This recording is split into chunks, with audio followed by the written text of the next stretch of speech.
or throughout the presentations. However, I should note that we've had an overwhelming response to this webinar, and we have a virtual packed house. We also have a ton of ground to cover today in the next 2 hours. And so my guess is we'll only have time to answer what might be just a representative selection of those questions that come through to us. However, please do hold on to those questions. We'll be telling you at the end of the webinar or sharing with you a place where you can log those questions for greater public discussion later on. Okay.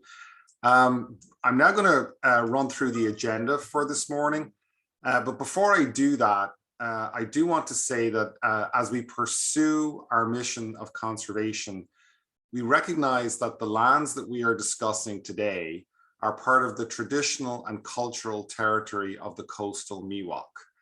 We honor their knowledge, their care, and their stewardship of this special place, and acknowledge the deep and lasting damage that colonization has inflicted on them. Today, the Coast Miwok and Southern Pomo are a federally recognized tribe known as the Federated Indians of Great Rancheria. They continue to be actively engaged in community and conservation work here in Sonoma County. The Sonoma Land Trust embraces its responsibility to learn from and protect their cultural and traditional connections to the land. So, before I introduce the agenda, I would like to just point out something that's probably glaringly obvious to you all as you look at your screens. This webinar and the points of view you'll hear today don't pretend to represent all of the views of all of our communities.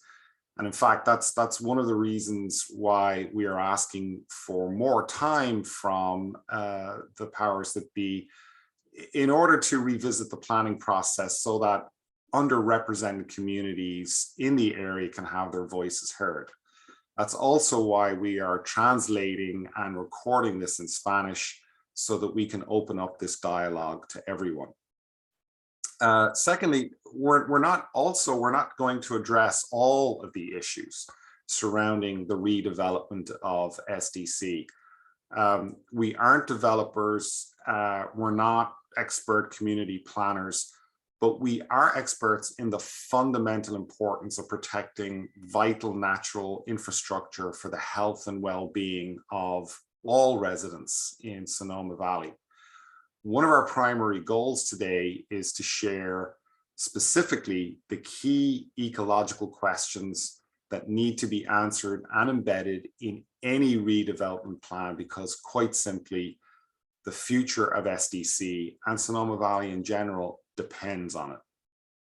So today's agenda, we'll start with a review of the planning process with Tamara from our Schutt, Mahaly and Weinberger, and we'll introduce her in just a moment. We'll then move to a panel discussion about what's at stake in the wildlife corridor and what we need to know to ensure its continued well-being and health. Then we'll have a panel discussion from some community representatives on issues that need to be addressed in the planning process. We'll end the presentation part of the webinar with a short primer on effective advocacy. In other words, the best methods to reach out to your elected representatives and some suggested talking points. And then we'll finish up with some time for Q&A. And so we'll try to get to as many questions as we can at that point. So without further ado, if you're all settled comfortably, I'd like to introduce Tamara Gallanter, who is a partner with Schutt, Mahaly and Weinberger, and has been with the firm since 1989. A graduate of Yale Law School, Tamara and her firm have provided legal advice and counsel to Sonoma Land Trust for many years on various projects.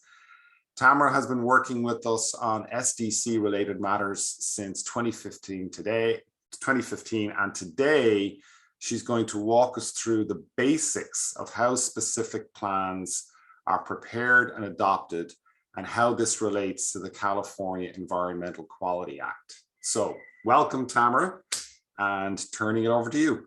Thanks so much, Eamon. Well, good morning, everybody, on this absolutely glorious, beautiful Saturday morning. So I'm going to start with a primer on planning law in California. Now, every city and county must adopt a general plan. And really, we refer to this general plan as the Constitution for Development. It really provides the city or county's overall framework for what land uses go where. It will include policies and goals and designate the types and intensity of development. And then this then guides decision-making on specific projects. So all development approved by a city or a county must be consistent with the general plan. So then the next level of a planning documents are specific plans. And as their name suggests, specific plans implement the goals and policies of the general plan for a specific geographic area. So here we're talking about the 945-acre Sonoma Development Center. And I'm just going to briefly let you know what goes into a specific plan. First, it designates what development will occur in a specific area. It then sets limits on how much development, meaning the intensity of that development, that can occur in different areas covered by the specific plan and what that development will look like. It also will address public facilities that are going to be needed to serve the area and how these will be paid for. And then it includes measures for implementation of the specific plan. So let's focus on the specific plan process for the Sonoma Development Center, for SDC. And I want to just address what has happened so far, what has the county done so far, and what do we expect to happen in the future? So first of all, one unique feature here is that the state of California owns the SDC property. And in 2019, the state adopted legislation that established a partnership between the state, specifically the Department of General Services, and the county. And under this partnership, the county will manage the planning process for the specific plan, but the state pays for the planning process. The state, in turn, is responsible for maintaining the property during this planning process. And it's the state that is also going to be responsible for transferring the property to some entity that would then develop SDC consistent with the specific plan that the county adopts. Now, this transfer process is going to occur sort of together with the planning process, but it won't start until after preparation of the draft specific plan. So, the people who are interested in developing the property know what is going to be, planned to be developed. So what does this legislation say about the priorities for development at SDC? First of all, the legislation requires permanent protection of SDC's open space and natural resources to the greatest extent feasible. And it requires that the specific plan prioritize housing, especially affordable housing and housing for individuals with developmental disabilities. What about the timing? What does the legislation say about the timing of this planning process? Well, the legislation states that the planning and transfer of SDC from the state is expected to take 3 years. Now, this expectation was put into the legislation prior to COVID. So, there's been a number of delays as a result of COVID. And through an agreement between the state and the county, there's a timetable, once again enacted before COVID, with tasks for each stage so this 3-year timeline could be achieved. We all know, this was in 2019, is basically pre-COVID in a world I can barely remember. So I'm sure many of you have that same feeling. And it really doesn't account for the substantial delays and disruption that occurred due to COVID in every planning agency in the state, including Sonoma County. Let's also talk about what some of the recent documents that have been prepared by the county. The county, first of all, prepared a number of background documents about the existing conditions at SDC since 2019. And then in January 2021, with extensive community input, the county adopted a vision statement that really put into words the community's vision for growth and development at SDC. And it also adopted 10 guiding principles. These were created to implement the vision. Now, the specific plan must then reflect and be consistent with these principles. So, as I'm sure many of you know, the county has now developed 3 alternative design concepts for SDC that the county believes are consistent with the guiding principles. And this is a critical juncture point because on January 25th, the Board of Supervisors will consider these alternatives along with public input, and this is where you all come in choosing the preferred alternative for the specific plan. Now, the Board of Supervisors could choose one of the 3 alternatives. It could choose a variation on one of those alternatives, or it could actually choose a new 4th alternative. And this January 25th decision is critical. And you'll understand that as I just continue to describe the planning process, because that chosen alternative would then be considered the proposed project that's used to develop a specific plan. And the county will develop a project description based on that proposed project. So it will dictate how the county moves forward, for the rest of the year. And it does this because once the Board of Supervisors selects the preferred alternative, this is also referred to as the proposed project, the county will then prepare a draft specific plan for the development of SDC. And the county will also need to amend its general plan and zoning so all of the county's planning documents are consistent and call for the same development, the same standards at SDC. Now, during my talk today, I'm going to refer to all of these needed approvals collectively as the specific plan. But when I use the term a specific plan, I'm really referring to all the approvals that the board is going to need to make to implement that specific plan. So those general plan amendments that are needed, zoning changes, if there's a designated developer, maybe a development agreement, but we're going to call today, we're just going to refer to that as a specific plan. Now, in addition to the specific plan, the county will prepare an environmental impact report, which we call the EIR. So I'm going to use that term throughout today. Will be about for the specific plan. And this is required by the California Environmental Quality Act, which we refer to as CEQA. So let's talk about the CEQA process. In addition to preparing a specific plan for whatever the board determines is going to be the preferred alternative, the county will also prepare and circulate for public review a draft EIR for this preferred alternative. This will be considered the proposed project in CEQA terms.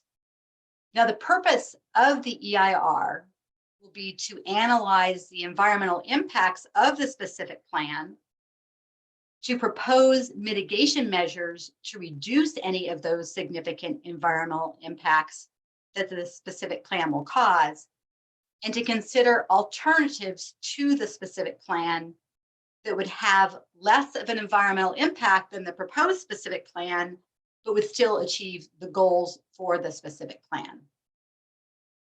Now, CEQA requires that the county reduce or avoid the specific plan's significant environmental impacts through the adoption of all feasible mitigation measures or alternatives. And mitigation measures are measures that reduce or lessen, compensate for any of the impacts that development at the SDC property will cause. And those mitigation measures can occur on site, by reducing the actual impacts, or they can occur off site. And so one example is that where SDC's development impacts protected species or plants, a mitigation measure might require permanent protection of property off the SDC campus. Now, another requirement of CEQA is that the EIR must include alternatives to the project. Now, all these terms get very confusing, right? Because we're talking about alternatives right now, but we're not even in the CEQA process yet. And certainly the alternatives that are in the EIR that the county considers to whatever preferred project it chooses, they might include the alternatives the county is considering now, but to comply with CEQA, they will need to include alternatives that actually reduce the significant environmental impacts identified in the EIR. So the EIR might include some of these alternatives, but it's going to have to come up with other alternatives that actually result in fewer impacts than the proposed specific plan preferred alternative. Now, the public can always propose alternatives either before or after the EIR is prepared. But let's remember that once the EIR is prepared, what CEQA requires is that there is a reasonable range of alternatives. And so while the public can propose alternatives at that stage, the EIR doesn't need to consider any alternative proposed by the public. It can if it wants, but it's not required to. And that's why it's so important that on January 25th, the Board of Supervisors choose an alternative for the proposed project and the project description that reflects the public's desire for the future of SDC. It's a really critical point because once they choose that preferred alternative, that's a starting point. That's what they're going to go with. And while you might be able to get them to consider other alternatives at that stage, it's an uphill battle. And the real key point is to make sure that the Board of Supervisors chooses on January 25th the alternative it's going to use for the project description and to use for the CEQA review. That's something that we all feel good about, that it really reflects the community's desire. Now, once the draft EIR comes out, the public will have at least 45 days to review and comment on the draft EIR. And during this time, the County Planning Commission will hold a public hearing on that draft EIR. Now, once the draft EIR comes out, Sonoma Land Trust will provide guidance on how best to comment on the EIR. We'll probably hold another one of these webinars. But right now, the focus is on ensuring the county chooses a development scenario, in other words, a proposed project or preferred alternative that reflects the interests of the community. Now, at the end of the public comment period for the draft EIR, the county will then prepare responses to each comment it receives on the draft EIR. And it will make any necessary changes to the draft EIR and the specific plan, and it will then prepare a final EIR and a final specific plan. Now, the comments, of course, can be on the draft EIR, they can be on the specific plan itself, but the legal obligation to respond to comments is just for comments on the draft EIR. Now, after the preparation of the final EIR and the final specific plan, the Board of Supervisors must certify the final EIR and it must approve the specific plan. Finally, I want to discuss the county's proposed timeline for all of this to happen. So, of this last year, between June and November, the county developed the alternatives that most of us have probably seen, the design scenarios for SDC. Then on January 25th, as I've mentioned, the public, the Board of Supervisors intends to designate the preferred alternative. And then in June or July of this year, the county intends to release public review drafts of the specific plan and the draft EIR.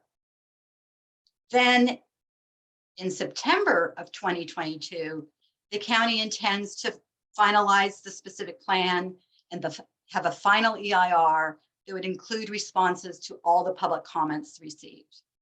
And by December of this year, the county intends to have the Planning Commission and Board of Supervisor approvals in place.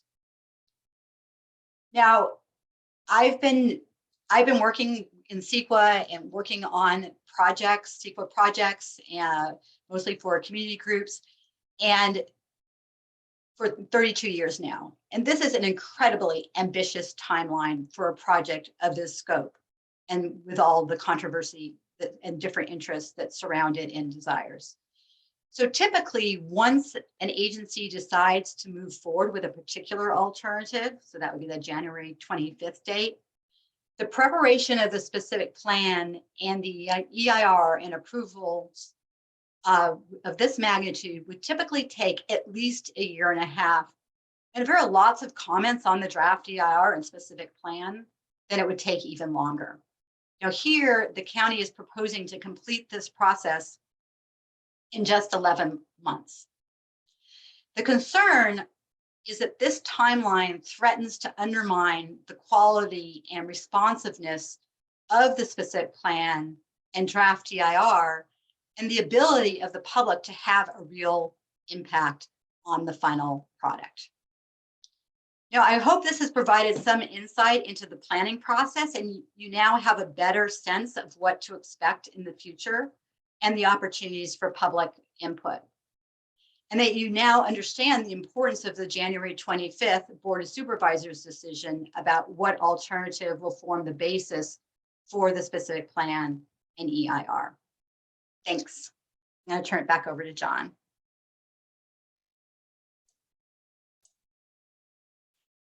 Good morning, everyone. Thank you so much, Tamara. Greatly appreciated. And we're going to segue. Tamara gets a moment's break here, but she's going to be part of a panel conversation. I'll be moderating that panel. And you just heard a lot about planning law, about environmental review, and we're going to try to take that into a very specific realm of how you look at the natural environment and protecting natural resources, in this case, the wildlife corridor, all the values of SDC. And there's a way to talk about this both from a scientific and environmental standpoint, as well as a legal standpoint. So we're going to introduce a new term, which is used both in planning law and the California Environmental Quality Act, which is the idea of a performance standard. So Tamara, if you could pick up where you left off, and this is, we've heard a lot of terms today, planning law terms, but let's talk about what a performance standard is. Oops, I just went away. Okay, I'm back. Okay, great.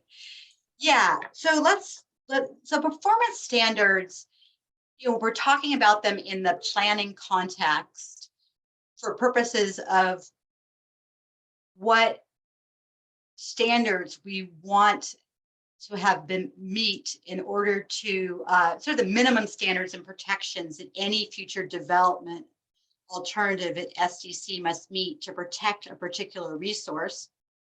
We're really talking about just that, a standard. And Sonoma Land Trust is doing the studies now to better quantify those standards, like what is it that is going to protect the resources at the site.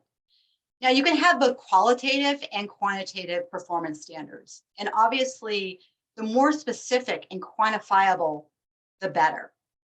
Now, the term performance standards differs from the term of art used in CEQA and in EIRs, which are thresholds of significance. Now, a threshold of significance is a standard the EIR will use to determine whether a particular impact is considered significant because it exceeds the threshold of significance, and thus requires the EIR to propose mitigation to reduce that impact. Or a particular impact is insignificant impact because it is below the threshold of significance, and thus does not require any mitigation measures to reduce the impact. Now, ideally, we want the EIR to use the quantitative performance standards that we endorse as the thresholds of significance to ensure that development at SDC meets these standards.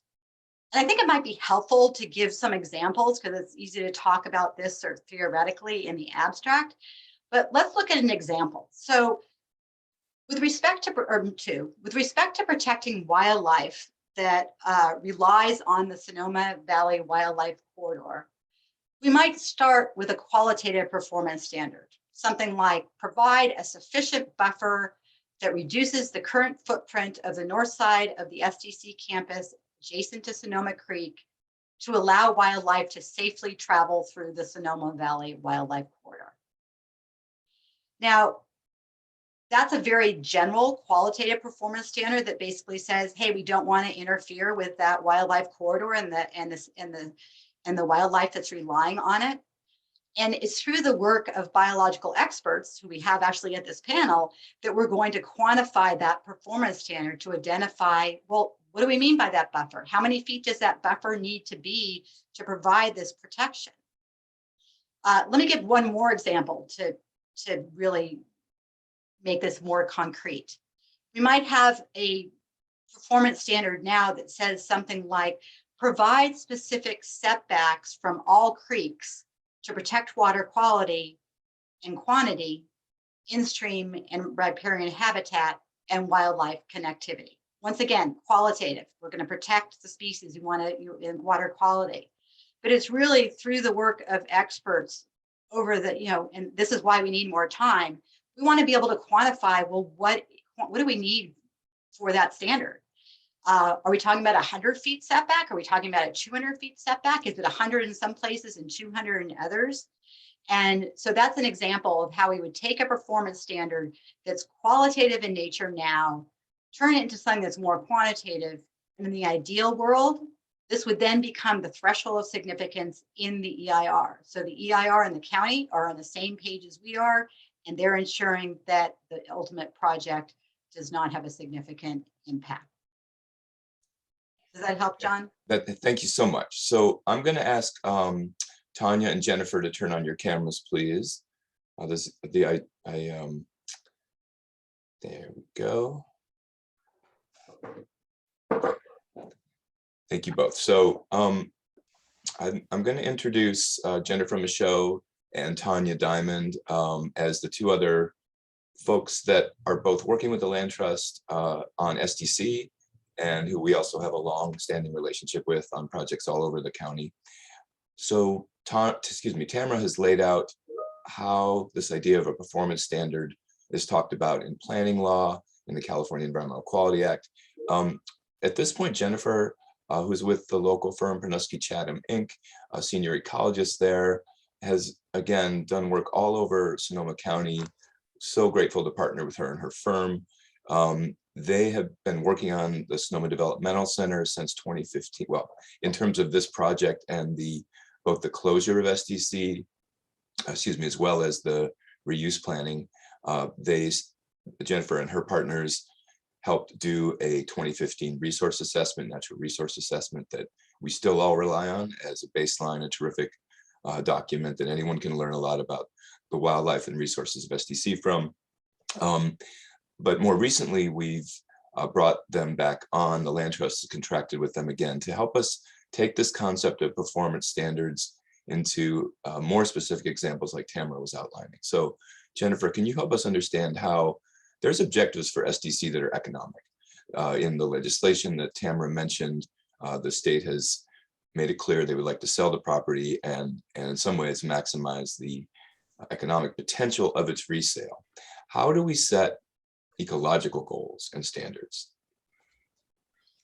Yeah, so I'm gonna start by sharing my screen and going through a little presentation. Okay, let's see. Sorry, a little clumsy here.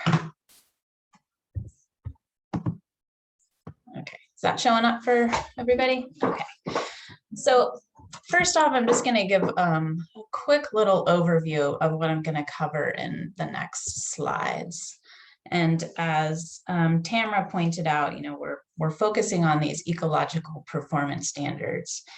And the goal of that is really to focus on the wildlife corridor and wildlife use, but also have performance standards that are beneficial to humans. So, having standards where we can protect the ecosystem services that people benefit from. So that's, things like direct services like water purification, flood control, climate regulation, to enjoying recreation. So maintaining the biological resources out on SDC, so they not only benefit wildlife, but also benefit humans.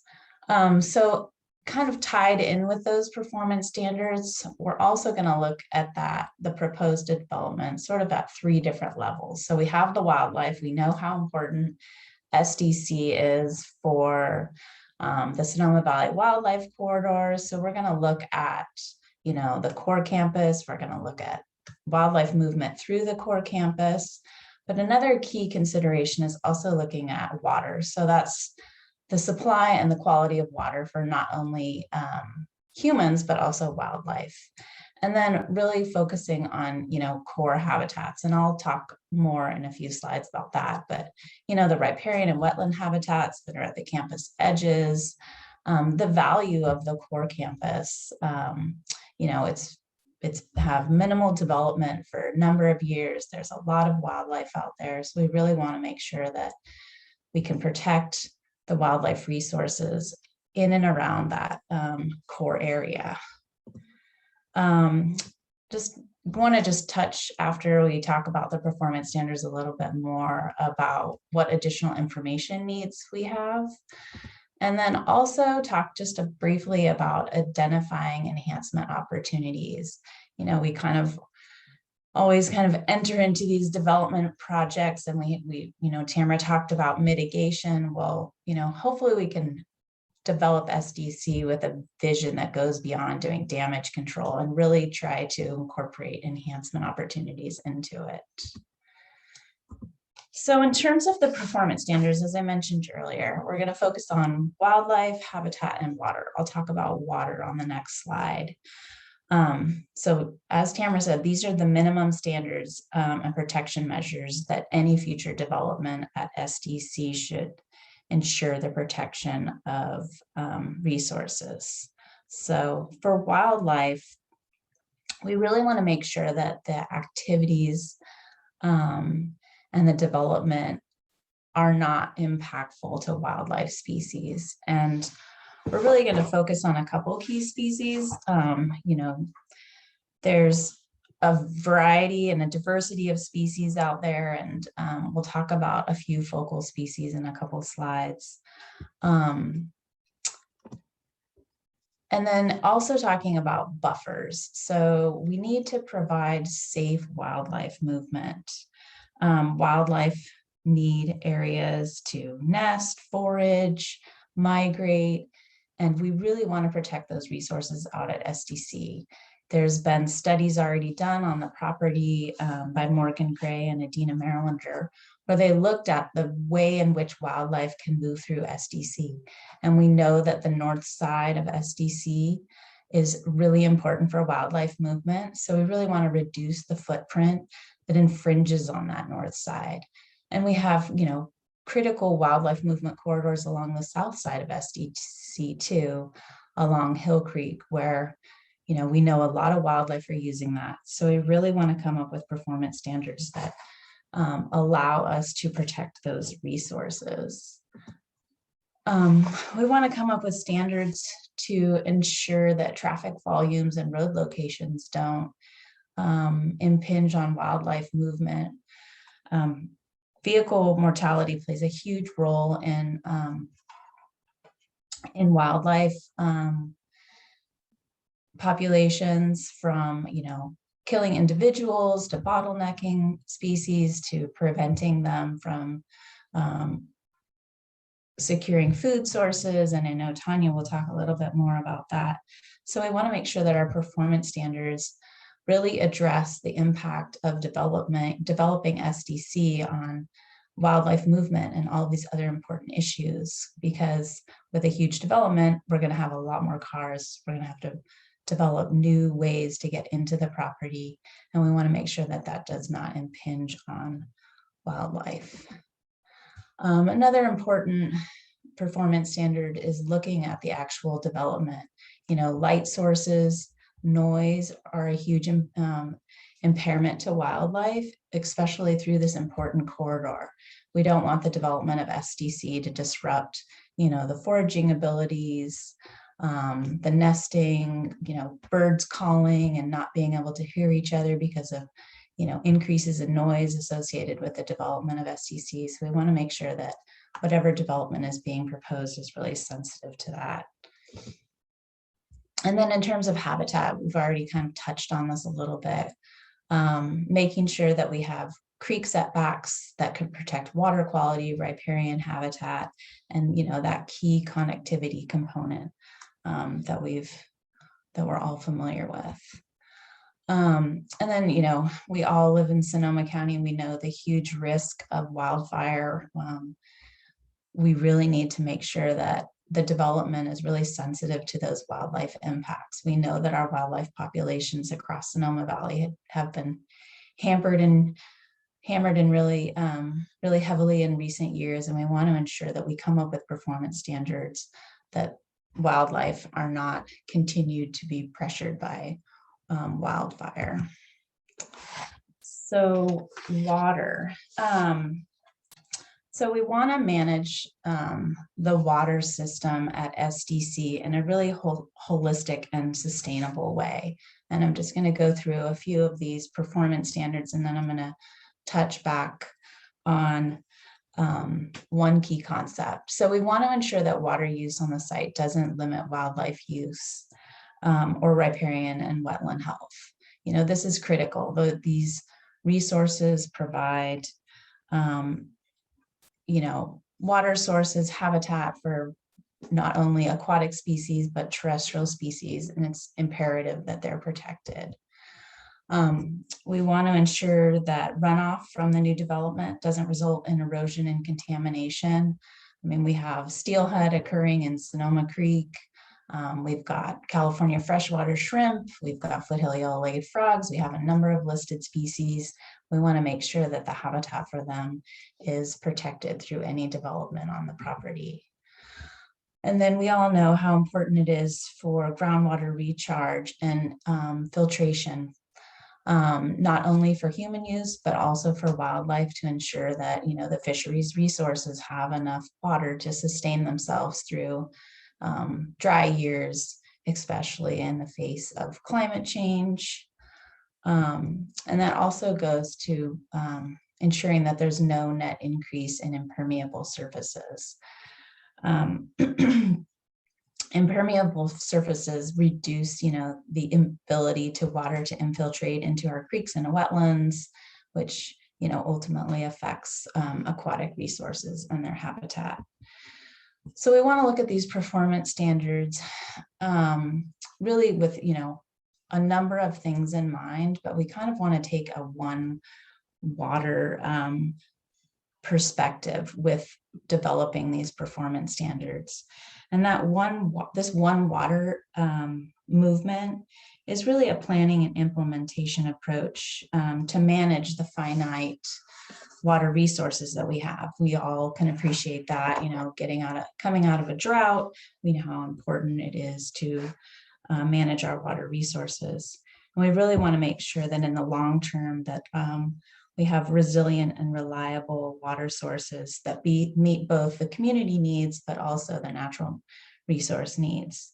So it's really managing water for multiple benefits. So hopefully we'll be able to come up with performance standards that are sort of holistic and sustainable, thinking about climate change and drought with, you know, a key focus on the resources for wildlife and aquatic species and the movement corridor. So kind of the next step in the process is looking at data that Tanya is going to talk about, existing studies, our local expertise, and looking at those performance standards and making sure that the proposed development can really meet those standards. So we want to look at those focal wildlife species and habitats. We want to talk about the mountain lions that everybody's familiar with at SDC to ensure that development doesn't impinge on their ability to move through the corridor to find food resources. We want to make sure, that the creeks are buffered from development, the salmonids are protected, the other aquatic species I mentioned. We want to look at other focal species like, nesting birds or the northern spotted owl that occurs in the forested areas on SDC and the adjacent property. And then looking at, riparian forests, wetlands, oak woodlands that are key habitat for wildlife through the corridor and around the periphery of SDC. And, there's a number of impacts associated with development of SDC. Human presence from residential, commercial, recreation, that's all going to have an impact on wildlife and their use of the corridor and the habitats around SDC. Traffic, the proximity of the proposed development near these key habitat resources. We've already touched a little bit on the water supply, but we want to make sure that, there's adequate water, it's of high quality. Talked a bit about the lighting and then, the fire hazards and dangers associated with that. And all of this is overlaid with the large scale stressors that climate change is bringing forward.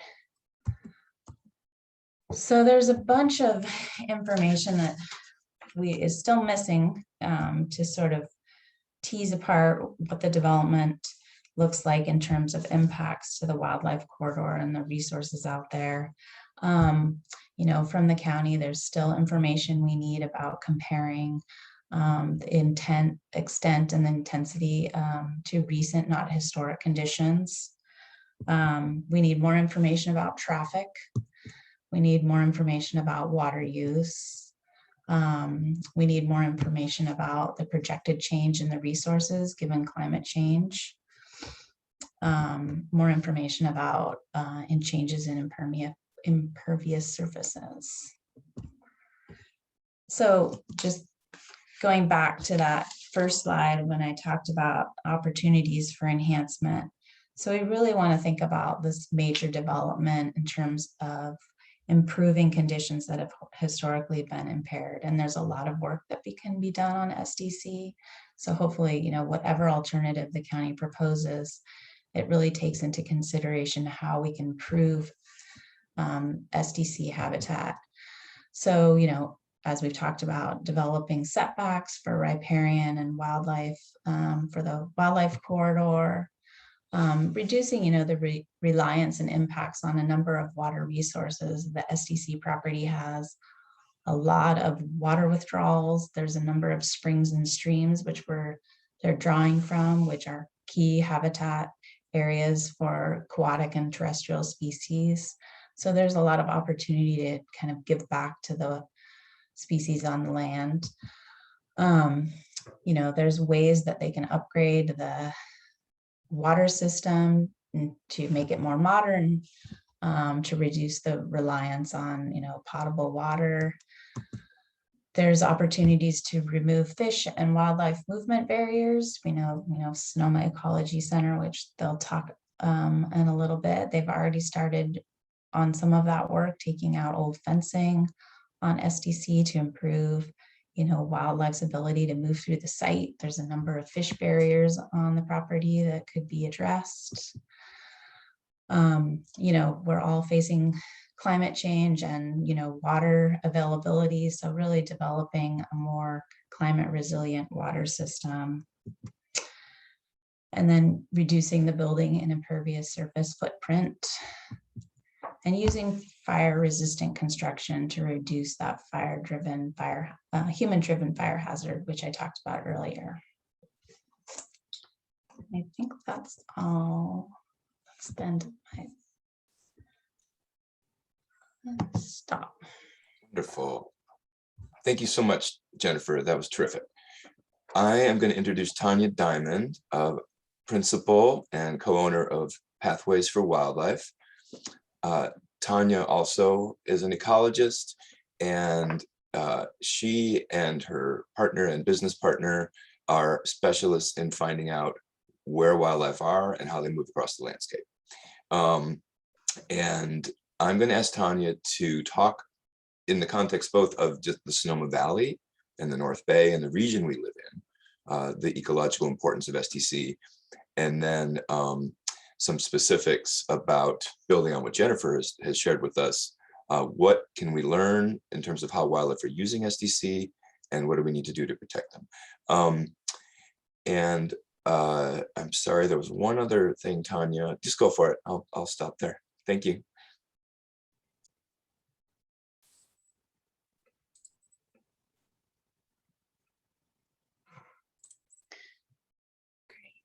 Does anyone see my first slide?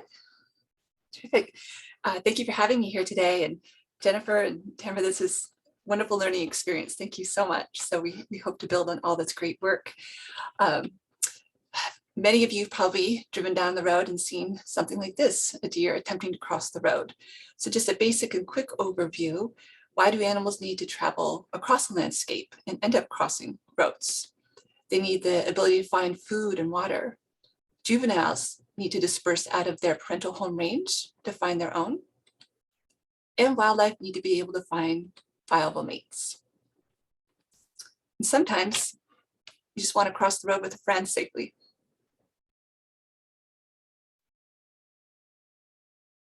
This was some fun footage that we recorded for another study done in Santa Clara.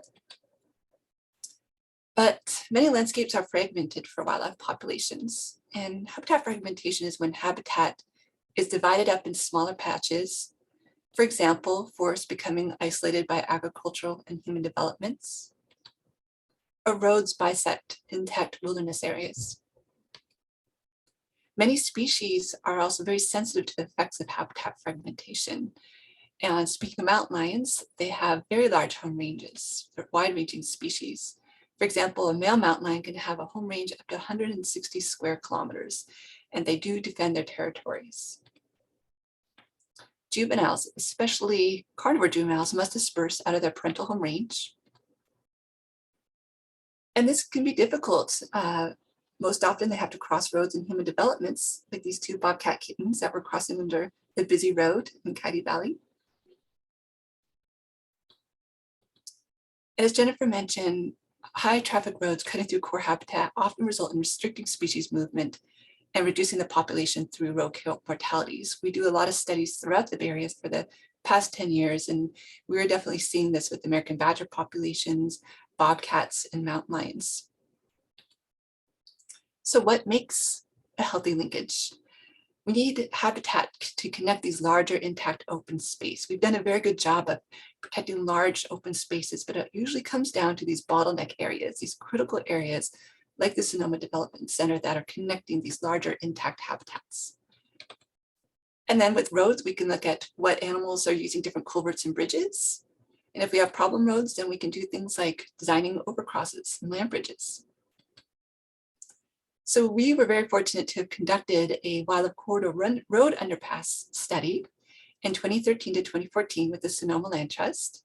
The figure on the left is an example of the report if folks are interested, and I think this is on the Sonoma Land Trust website, if you're interested in reading that and downloading. And we focused on Highway 12, and we set up cameras at Calabasas Creek, Stewart Creek, and Hooker Creek. And to our surprise, we found a high use of mountain lions.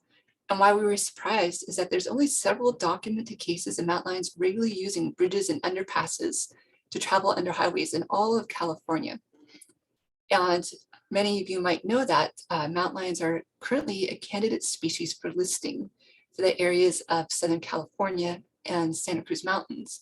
And this is due to the habitat being so fragmented that we're not getting the proper type of movement where mountain lions are crossing underneath bridges like this at Stewart Creek. This was really huge. It was a significant finding because it's showing that the landscape is permeable for mountain lions. We're doing big studies in Coyote Valley, down to Pajaro and Monterey, and we're not finding that the landscape is very permeable for mountain lions, which is why they're in jeopardy and genetically becoming isolated. So keeping this linkage permeable for mountain lions is critical, as we are a cautionary tale down in South Bay. So here we're in a much better case, and keeping it permeable for mountain lion movement and other species is critical to continue that genetic flow that is occurring. Other takeaways was there's a high biodiversity of movement, much higher than other highways that we've monitored, 101, 129, and 156. So this is important that we found that this is not a barrier to movement, and there is genetic flow occurring between the mountain ranges. And as many as you know, and I know you've all been following this, but the corridor is connecting high quality habitat areas from the Sonoma Mountains to the Mackinac Mountains via the valley floor. There's high rates of wildlife movement through the study in the areas that we've studied so far, and higher rates of mountain lions compared to other critical linkages. So how do we identify where are critical thoroughfare areas? The data we collect include camera data, one of my favorites. You can also do GPS coloring data, and there's already great mountain lion coloring data available. We conduct wildlife tracking surveys and do habitat linkage modeling. So next steps, as Jennifer mentioned, is that we need to monitor the Sonoma Development Center. We need to set up a camera study, as the Sonoma Development Center is actually a data gap. We don't know how wildlife are moving through that area. So we would like to conduct a study where we can very thoroughly understand where wildlife are moving through this linkage, what are important pathways and wildlife are using, and not just what they're using in the development center, but also what could be enhanced. What are buffers? What are perhaps buildings that could be removed? What are critical areas mountain lions and other animals are moving that we need to set aside, and that the impacts by people would sever this linkage? And then integrating this data, how can this data be used to inform the current planning processes that are currently underway? And with that, that's my final slide. Thank you so much, Tanya. Okay, I think we have, ahead of our own schedule, gotten through most of the information. Just because we're doing fine, is there anything else that any three of you would like to add that has come to mind during this conversation? Any other thoughts? Jennifer talked about doing enhancements. I think that's another thing we could really fold into this process, not just where there shouldn't be development, but what could ultimately be enhanced for the landscape to be more permeable. What would be some examples of that? I was thinking not just setbacks, but even restoration throughout the property.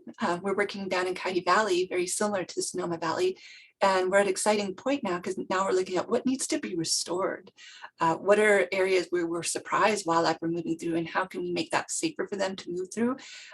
What fencing can be taken down or modified to direct them towards more safe passage areas? Wonderful, thank you. Okay.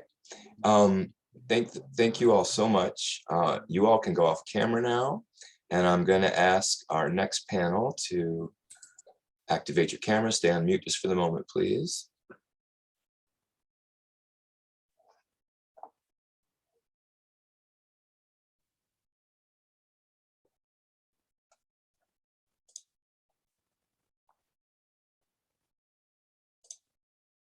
Let's see, Angela, are you off the screen, or are you? There you are, great. Sorry, that was just a, all right. We go into gallery view here. Okay. So, I've been working on the developmental center since 2013 when I started with the land trust. And from 2014 through 2019, myself and all the people you see on the screen right now would have been doing this very same thing, but getting ready over at Hannah Boys Center, or maybe I'm trying to remember the other venues that we've done SDC meetings. But this is for people who are attending the webinar today. If you are local, it's very likely that you know this group of folks who are going to present next. And I just want to acknowledge that the Land Trust may be hosting this event today, but this group of organizations and individuals this is a community effort, a group effort, and everything that we've been talking about today, even though it may have some of the Land Trust specific focus, is tied into the both organizational and community goals that you're about to hear from. So this is not meant to be just a Sonoma Land Trust show. We've called ourselves the SDC Coalition. We call ourselves all kinds of different names, but just thank you all so much for joining today. This is community perspectives. And as Eamon said, this isn't necessarily all the organizations by any means, but this is meant to take us back to the specific plan and to start to talk about community perspectives that are both broader than the ones you've already heard about, but that also will help shape our collective messaging. So I'm going to start with, I'll just kind of introduce each of you as individually as we go, please. I'm going to start with Arthur Dawson. I was a friend and noted author and local historian, and now chair of the North Sonoma Valley Municipal Advisory Council, a mouthful for sure. Throughout Sonoma County, these municipal advisory councils, which we might call a MAC, or maybe the council, are set up through the supervisors as local voices, sounding board, expertise on land use matters. And I'm Arthur, you chair this MAC and can describe your mission more clearly, but I want to give you personal credit and the Glen Ellen region credit for establishing this group, this special council, which hadn't existed until a few years ago, just in time for SDC. So Arthur, can you talk a little bit about what's the MAC? How did you get started, and what are you doing on SDC? What are you organizing? Or, excuse me, yeah, go ahead. All right, thanks, John, and thank you and Eamon and the Land Trust for convening this meeting, and you've been a big player in this, and we so appreciate the partnerships that have developed through this process. About I guess a little over 5 years ago, the Glen Ellen Forum got started, which was a local group, and one of the committees was decided to look at sort of what local governance structure could we create. You know, should we incorporate it as a town? How could we have a little bit more power to affect the future in Glen Ellen? And to make a long story short, we finally decided that a municipal advisory council, which is basically the lowest rung on the county government ladder, or you can think of us as closest to the grassroots, was formed, and that we got started in September of 2020. We have 7 regular council members and 2 alternates. So, and our territory basically goes from Kenwood down to just south of Madrone Road. So it goes beyond Glen Ellen. And certainly our area of interest, I would say, would go broader than that. And the way I like to think of us is, we are the communication conduit with the county. So we're bringing the local voice to the county, to the powers that be in the county, and they are also communicating back through us. So we have, like, for example, Transportation and Public Works has come and talked at our meetings. Permit Sonoma comes and talks at our meetings. So we receive communication from the county and build our understanding, and then we also communicate back to the county. And so, so in that role, as basically the voice of the community, we have set up a protocol for writing letters a few months ago. And so this is our very first letter, which just came out a couple of days ago, concerns SDC, and it's written to the Board of Supervisors. And this is based, first of all, I want to give a lot of credit to Kate Eagles, Matt Dickey, and Angela Morgan, who's also on this panel, for putting this letter together. They were an ad hoc committee, and over the holidays, because we're on such a short schedule, they managed to pull together this amazing document, as many people have told me.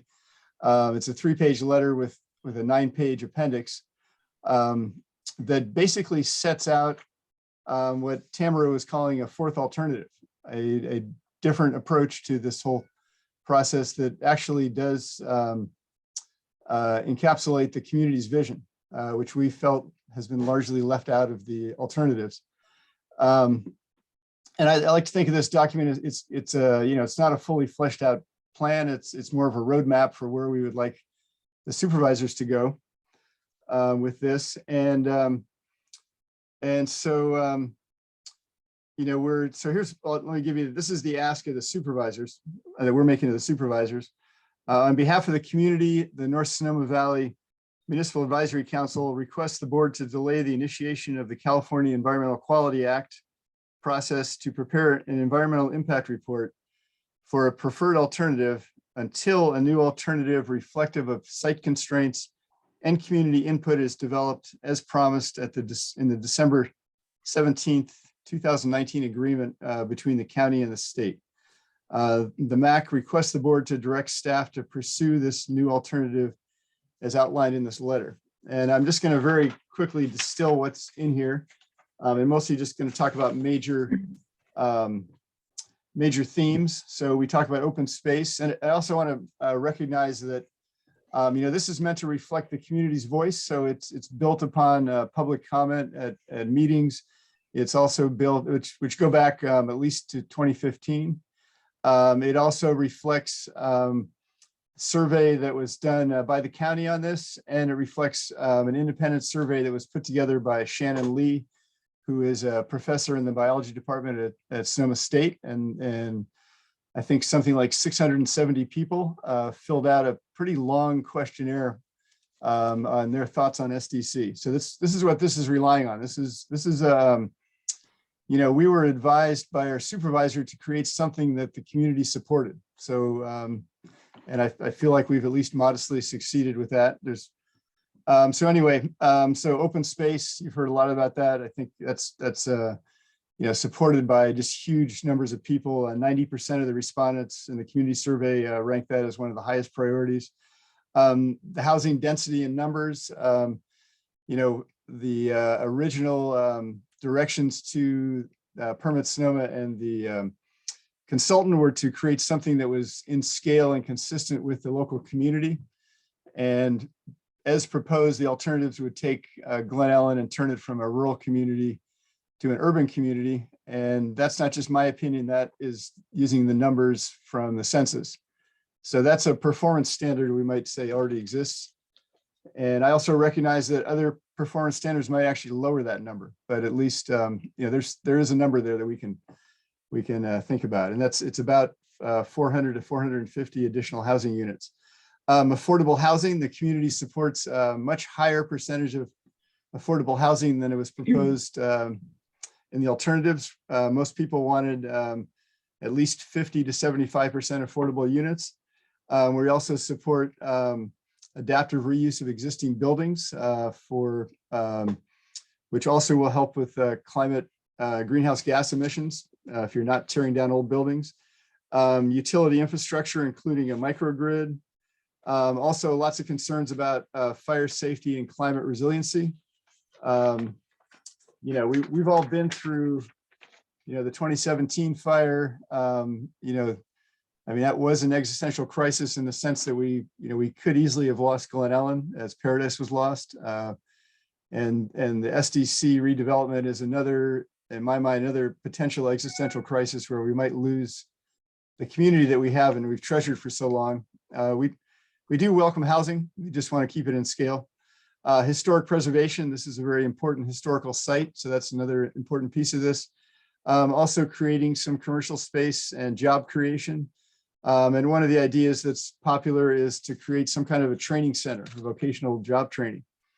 And then we also propose site governance and financing. And, we really support a more creative approach to financing the redevelopment than just going to a profit-based orientation. And so I'm actually going to quote from what the Board of Supervisors had in their resolution in April 2019, which we support. Be it further resolved that the board may also consider in the future a joint powers authority, trust, or other mechanism to facilitate the disposition and transition of the site to meet the desired outcomes. So we feel that it's important to have some kind of different financial structure and governance structure to actually meet all the desired outcomes, both of the community and the state. The state stated these things in their legislation. So the state has also supports these. So basically what I'd like to leave you with, and that's from the letter. The appendix goes into all those topics in much more detail. And you know, we don't consider any of this to be a final version. This is just, like I said, a roadmap to where we hope the supervisors will go and what they hope they will direct county staff to look into. So for right now, I would encourage people to go to the supervisors meeting on the 25th and you know, voice your support for the things you want to see at SDC. And I also would encourage people to sign, if you agree with this letter, and this letter is available on the county website. So if you Google North Sonoma Valley Municipal Advisory Council and you go to the meeting, there's a meetings button there. It's a little hard to find, but you can, if you hit that, you will see some documents from the January 5th meeting, which includes what I'm talking about, the letter in the appendix. Or even easier is just go to eldridgeforall.org. Just Google that. It all runs together, eldridgeforall.org. And there's a pop-up on the homepage that will direct you to the petition. And my hope is to get as many people as possible to sign on for their support of this letter before the 25th, so we can tell the supervisors how many people support this.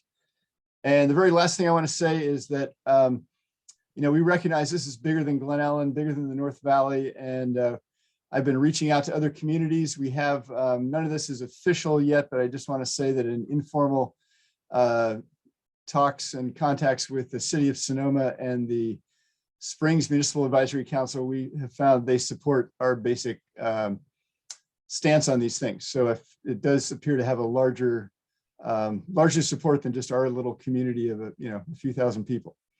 So thank you, John, and everybody. Thank you, Arthur. Thank you for what is absolutely tireless community service on your part and all the MAC members. That is a volunteer position as the lowest rung of government. But I guess you can't even get any higher up unless you got to go a step on your rung, right?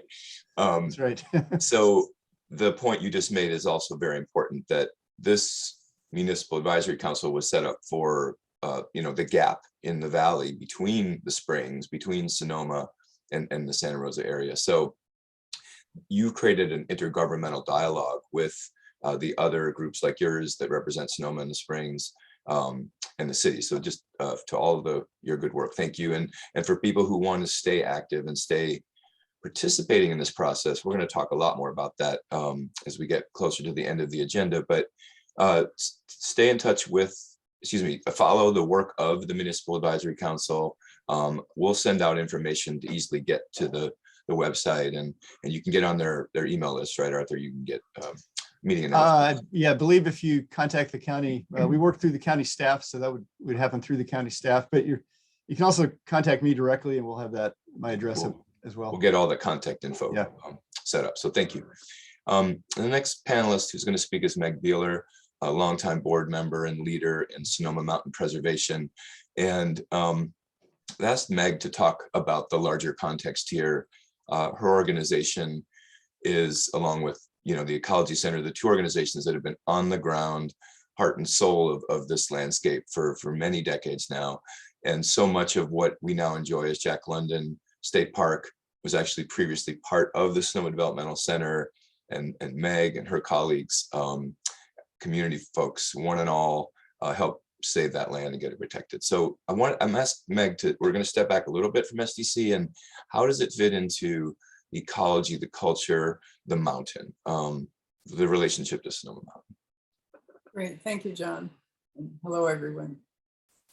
So Sonoma Mountain Preservation was organized almost 30 years ago to stop a development that would have been, if you look at Arthur's head to his left, that development was along the ridge line of Sonoma and of the mountain. And it included a road over to Petaluma, right across the mountain. So we've been advocating and speaking for the mountain ever since. And we particularly try to bring forth the reciprocity that was at the center for the Pomo and Wapo and Coast Miwok people who lived here before us.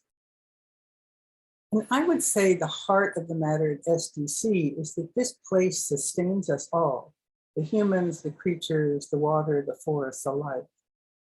The ecology, which is really the relationship of the open space, the wildlife corridor, the forest, creeks, and us, is critical to support climate change resilience and maintain the quality of our lives. So that's why we're here.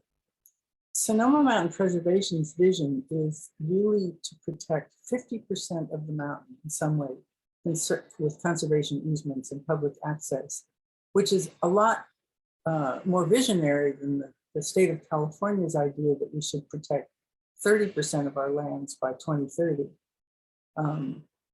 Because we really see that humans and creatures need space to breathe and expand and find resilience and regeneration.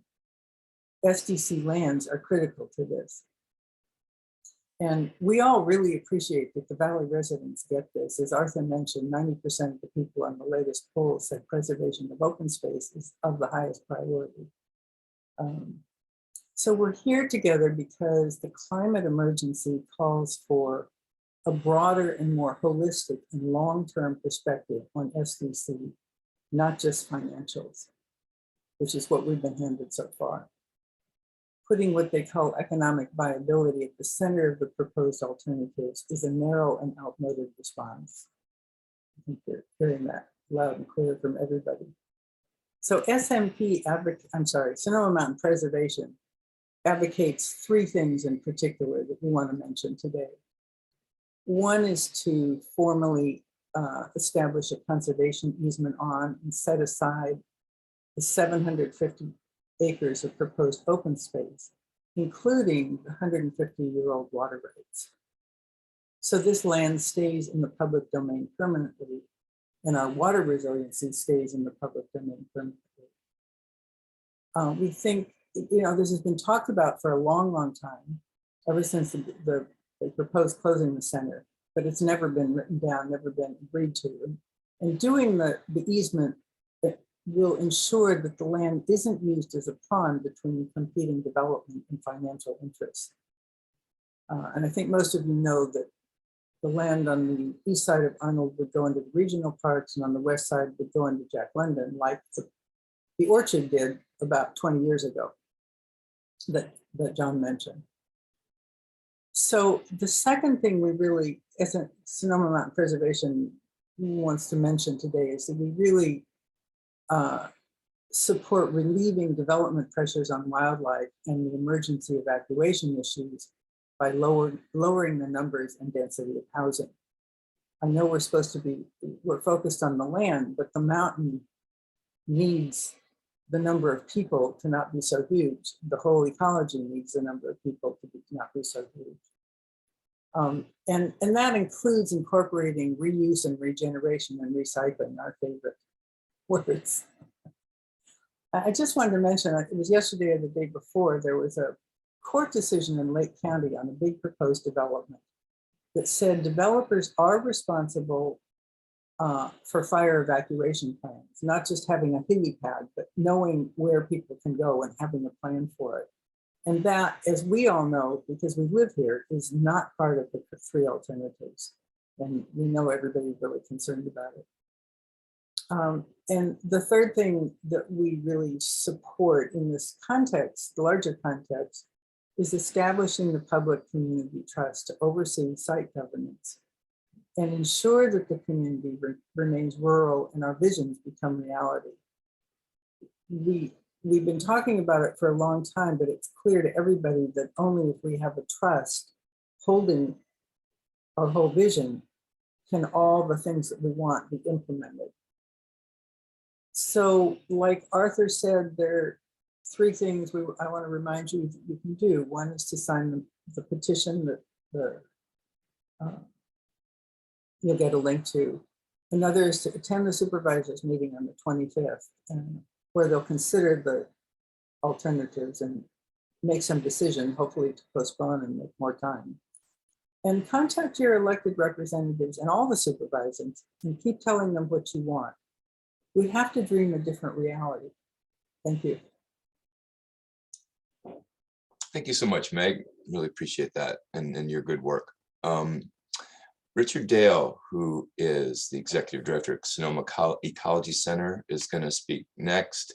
And Richard, we've heard from Sonoma Mountain Preservation about the open space on the site, but you've had your offices there for over 20 years for the Ecology Center. It's been your home, and your staff has intimate experience with the site's biodiversity, water resources, Sonoma Creek, and other natural resources. Tell us more about your relationship to the land, your organization's work there, and in terms of future development of the site, how do you see the impact on those resources and how we're going to protect them? Thanks, John. And firstly, I just want to give a shout out to Meg, Arthur, Angela, Alice, and yourself. Really amazing to be working with local heroes on such important work that doesn't seem to go away. It seems like we've been doing this for a very long time. And my development director would kill me if I didn't do a shameless plug. So I'm going to just give a little bit of a background for a sentence or two about the Ecology Center. We work with our community to achieve and sustain ecological health in Sonoma Valley. We've been doing this for over 30 years now. We feel our charge is really to help the community care for its foundations, the land, air, water, and biodiversity. And I was just thinking our staff have spent probably hundreds of collective years on the SDC site. It surrounds us, as you were mentioning. But we have done a lot of work there too, and we worked closely with Sonoma Mountain Preservation and the legislators at the time to transfer that 600 acres of Sonoma Developmental Center lands to Jack London. And we established the Wildlife Corridor back in the 1990s. And we also helped bring many of us together to work after closure and all these years. Much of what I want to talk about has already been said. Meg covered a lot of it, but the detail work that we're very interested in, especially for supporting performance standards, is related to biodiversity and the corridor and water that I think has been well covered in Jennifer's comments and in Tanya's comments. But I'll go through some of it. And I think it's interesting to think about some of the specificity too, about things that we could be doing to make sure that we take care of aspects of the site that if they don't get taken care of could have negative consequences. So firstly, let me give a plug to biodiversity just in general. We haven't talked about it much, and I think that most of us forget that it is as big a crisis as the climate crisis. A fourth of all known species are now at risk of extinction. And we're talking about that in just the near term, the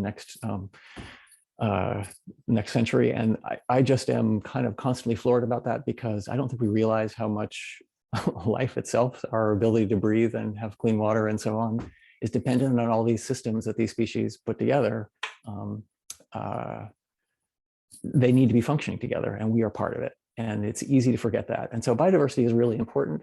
And one of the most amazing things about the Sonoma Developmental Center campus, and I'm trying to not use the acronym because I know there's some translation going on here, and I know I'm speaking too fast too, but the campus has a lot of biodiversity on it. Our volunteers have been out and looking, and we've already seen over 1,086 species on the site. And that's just in the course of looking around for things.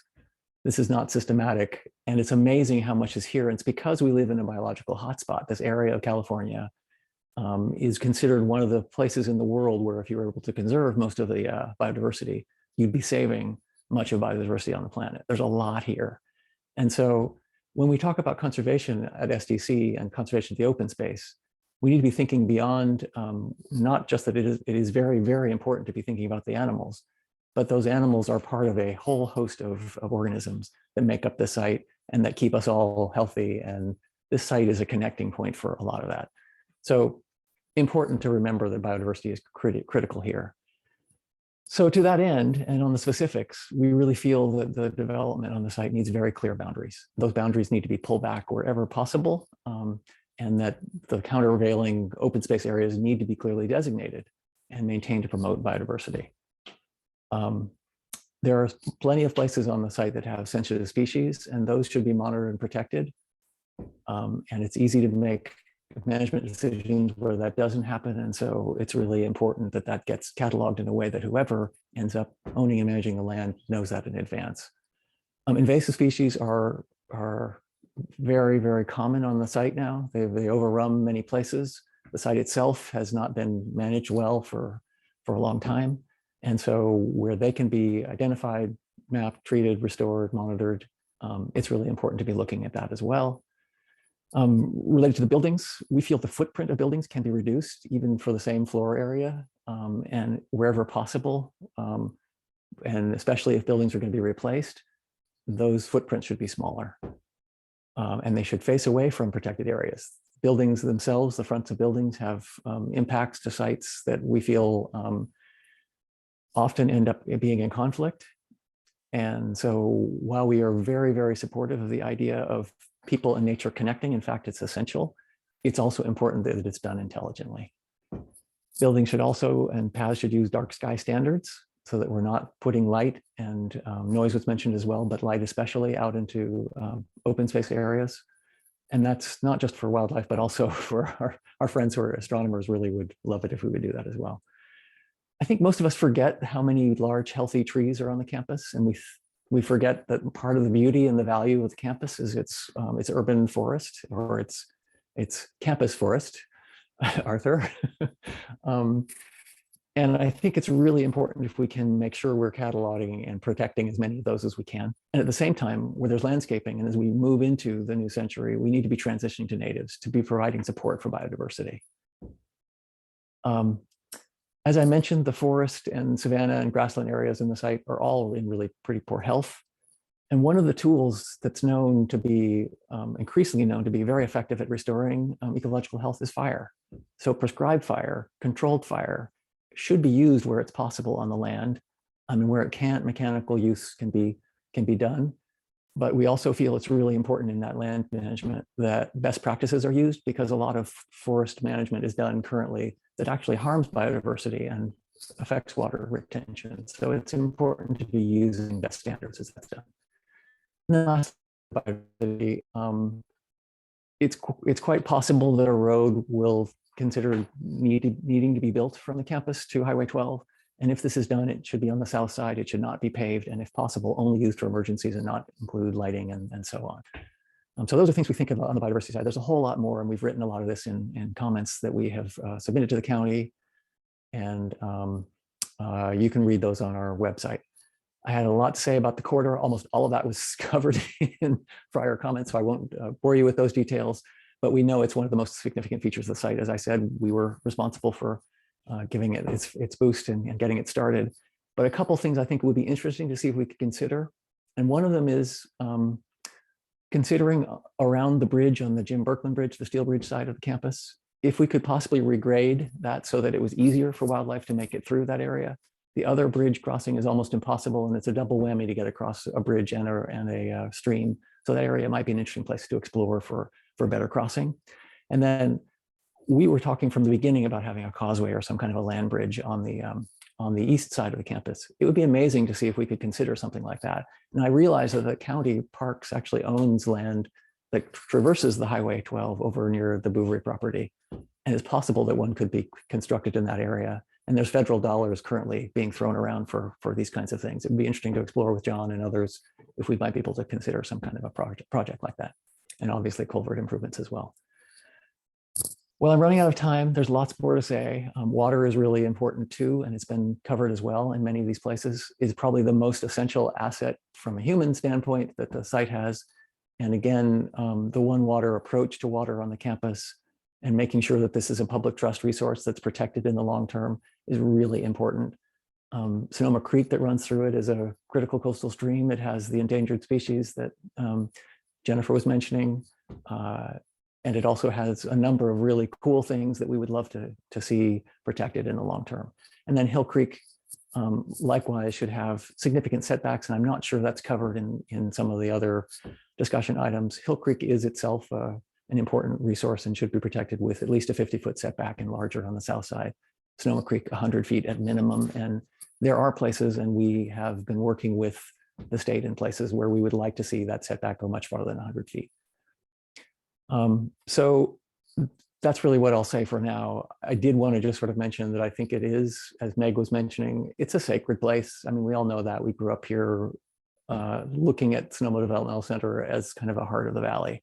And that's a number of reasons. I'm sure it's the people who were there before. I know it more as the people who were there as people working on the campus to take care of people who were less fortunate. And it created a legacy of care in Sonoma Valley. And to look at the future and understand that we can take that care forward with what we do on that site, I think is really important for all of us. So I just really want to encourage people to get involved. If you're not, make sure your comments are heard. The three things Meg mentioned are great for us to be doing as actions, but think about carrying this place forward into the next 100 years in a way that would bring service to future generations. Thank you. Thank you so much, Richard. I'm going to introduce Alice Horowitz from the Glen Ellen Forum.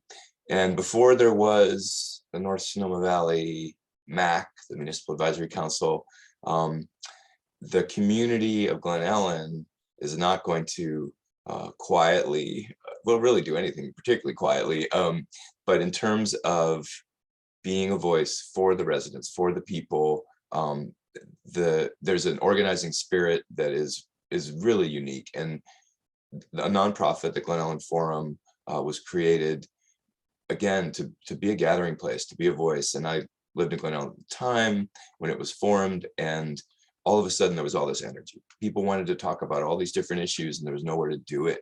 So the forum, as named, came together, incorporated as a nonprofit, and has grown into, just like so many terrific nonprofits in Sonoma County, a little bit of an institution with committees and everything. So Alice is one of the members of the SDC committee. She has taken on additional community organizing through the Eldridge for All banner. So as a Glen Ellen Forum representative, I'm going to ask you a pretty basic question. How is the Glen Ellen Forum working with partner organizations to shape the preferred alternative? Yeah, thank you, John, and thank you, everybody. It's so great to, like Richard said, have the opportunity to work with so many really awesome people and organizations. So yeah, the Glen Ellen Forum is all about building community, and so it's a little different from what other organizations represented on this panel, in that, you know, we don't have like one specific area of focus. We're really trying to build community, and to that end, we do that through different ways. We have monthly meetings that are open to all. Before Zoom, they were in person. Now they're on Zoom. Anybody can attend our meetings. Before COVID, we had regular events that were really well attended. And we have a lot of committees. There is a committee that is for everybody. We have landscape and environment, engagement, commerce and tourism, community preparedness, and of course there's the SDC committee. And so the forum was in the making for several years, but like really hit its stride, like Arthur said, you know, after the 2007, in the aftermath, really, right after the 2017 fires. I mean, people were in crisis. Everyone was freaking out. It was a big shock. And the forum brought people together. And I think people saw that, you know, it was really time for Glen Ellen to have an organization like the forum. And so I believe the Glen Ellen Forum has been very effective in building community. And similarly, like Arthur said, the SDC, the specific plan, the transition, the possibility of this piece of property that so many of us just hold so near and dear to our hearts, the possibility of that being overdeveloped is just, it's traumatizing to so many people, you know, up and down the valley. And it's also, it is a moment, it's an existential crisis moment. So like with the fires, this is an area around which our community is coalescing, and the forum is really having some great success in building community around that. So the Glen Ellen Forum has played a significant role, especially the SDC committee, but the forum in general, in educating the community about what's going on with the SDC specific process, the plan process. Representatives from the SDC committee were offered a seat at the SDC Coalition Leadership Table. I think it was back in 2018, and those representatives, being Vicki Hill and Tracy Salcedo, have been working at that level with our partner organizations, ever since. I mean, really tirelessly. Along with Vicki and Tracy, I am a co-chair of the SDC committee, and I also curate the eldridgeforall.org website, which is increasingly becoming an important community resource. If you want to sign the petition for the MAC, go right there. If you want some information that is historical information, more than likely you can find it on Eldridge for All, or you can send it to me and I'll make sure it's there. So Vicki Hill is also a member of the planning advisory team, as is Nick Brown, who is also on the Glen Ellen Forum Steering Committee. So even though the forum as educational nonprofit is not really in a position to take an official stance on a preferred alternative, members who are very actively involved in the forum are very actively involved in this entire process and are working with our partner organizations, to hash out a preferred alternative. So given the emphasis on tolerance, cooperation, compromise, diversity, preservation, and inclusiveness, as stated in the Glen Ellen Forum mission statement, so given that position, coupled with the intent of informing, educating, and benefiting the community, that's the Glen Ellen Forum's approach. That's what we are about as far as it goes with the SDC. And so to that end, we have repeatedly used the forum's significant database to get out the word about meetings, about deadlines, about information, how to submit comments, to whom to submit comments, all that, really important information. And we will continue to do so. I'm confident that the forum will continue to be very active as this fight moves forward, and should permit Sonoma come up with a preferred plan that is widely accepted by the community. I mean, we'll be behind that, and we will be working with all of our partner organizations to make sure that that comes to fruition. And should permit Sonoma come up with a preferred plan that does not receive widespread community support, then yeah, we will not only be right in there educating people as to every step that they can take and what that involves, but more importantly, and I think this really goes to the heart of what we want to do, we will be there empowering people to ask the tough questions, right? And so at this juncture in time, some of the tough questions that among many, but some of those tough questions that we are doing our best to empower people to ask right now are, why isn't the county negotiating with the state for more time? Why hasn't the county listened to public comments? Why isn't the county using the planning advisory team as originally envisioned? Why isn't the planning advisory team aware of what Permit Sonoma, the project description that they're coming up with to present on January 25th to the Board of Supervisors? why aren't they being given the opportunity to review that and comment on that?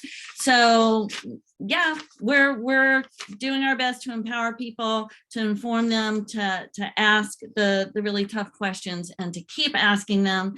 So anyone on this webinar, if you are interested in knowing more about the Glen Ellen Forum, getting involved, becoming part of our community that is not just the town of Glen Ellen, we are really about connecting with the entire valley and throughout the county, especially around the issue of the SDC. But please go to glenellen.org. You'll find all the information there you need. That's it. Thank you, Alice. You're welcome. Thanks for keeping being the source of information as well. So we're going to talk now about something that is so connected to wildlife and the land and SDC, which is historic preservation. And again, when I started working on this effort, SDC was still open as a state-run hospital. And one person who's not here today, at least on screen, is Kathleen Miller with the Parent Hospital Association, which is a group that has represented the families of SDC residents for decades, a key partner since day one. And we always said it was about the land and the people. And that was both our commitment to support each other in their mission to make sure that there would still be care for everyone who lived there, even if they were going to close SDC, even if the state was going to close SDC, and also that there would be an honoring of the legacy of the site's history and care. And that is evident all over the property if you start to look around. I just want to also mention there was always a push for trying to maintain some sort of medical services, support services for people with developmental disabilities, even after SDC closed. That's not, I don't think that idea is gone away. It isn't something we succeeded in convincing the state that they should maintain there. But part of that is the buildings. It's the campus. We refer to it as the campus. But Angela Nardo Morgan, who is chairing the board of the Glen Ellen Historical Society, again, a group that we work together so closely. And if it's about the people and the land, it's also about what we built there and what it means. So Angela, on behalf of the Historical Society, I'm going to do your slide presentation. So give me 1 second here and kick you off. Well, thanks, John. It's a pleasure to be here today with such a talented panel of colleagues, Arthur, Meg, Alice, Richard, and of course, John. But I want to say thank you to the public for stepping up today, for their commitment to being here on an incredibly beautiful Saturday morning, and your efforts to please stay connected and use your voice. We need you, and please stay involved. So historic preservation, that's quite a multifaceted question. But first of all, historic preservation is critical in making sure that we are protecting and revitalizing the character of our community and ensuring that some of these most iconic, precious, and diverse collection of buildings and landscapes are preserved for future generation. Because honestly, once these buildings and lands are destroyed, they are lost forever. We can never get them back, and with them, the celebrated history and cultural legacy of a really special place will disappear.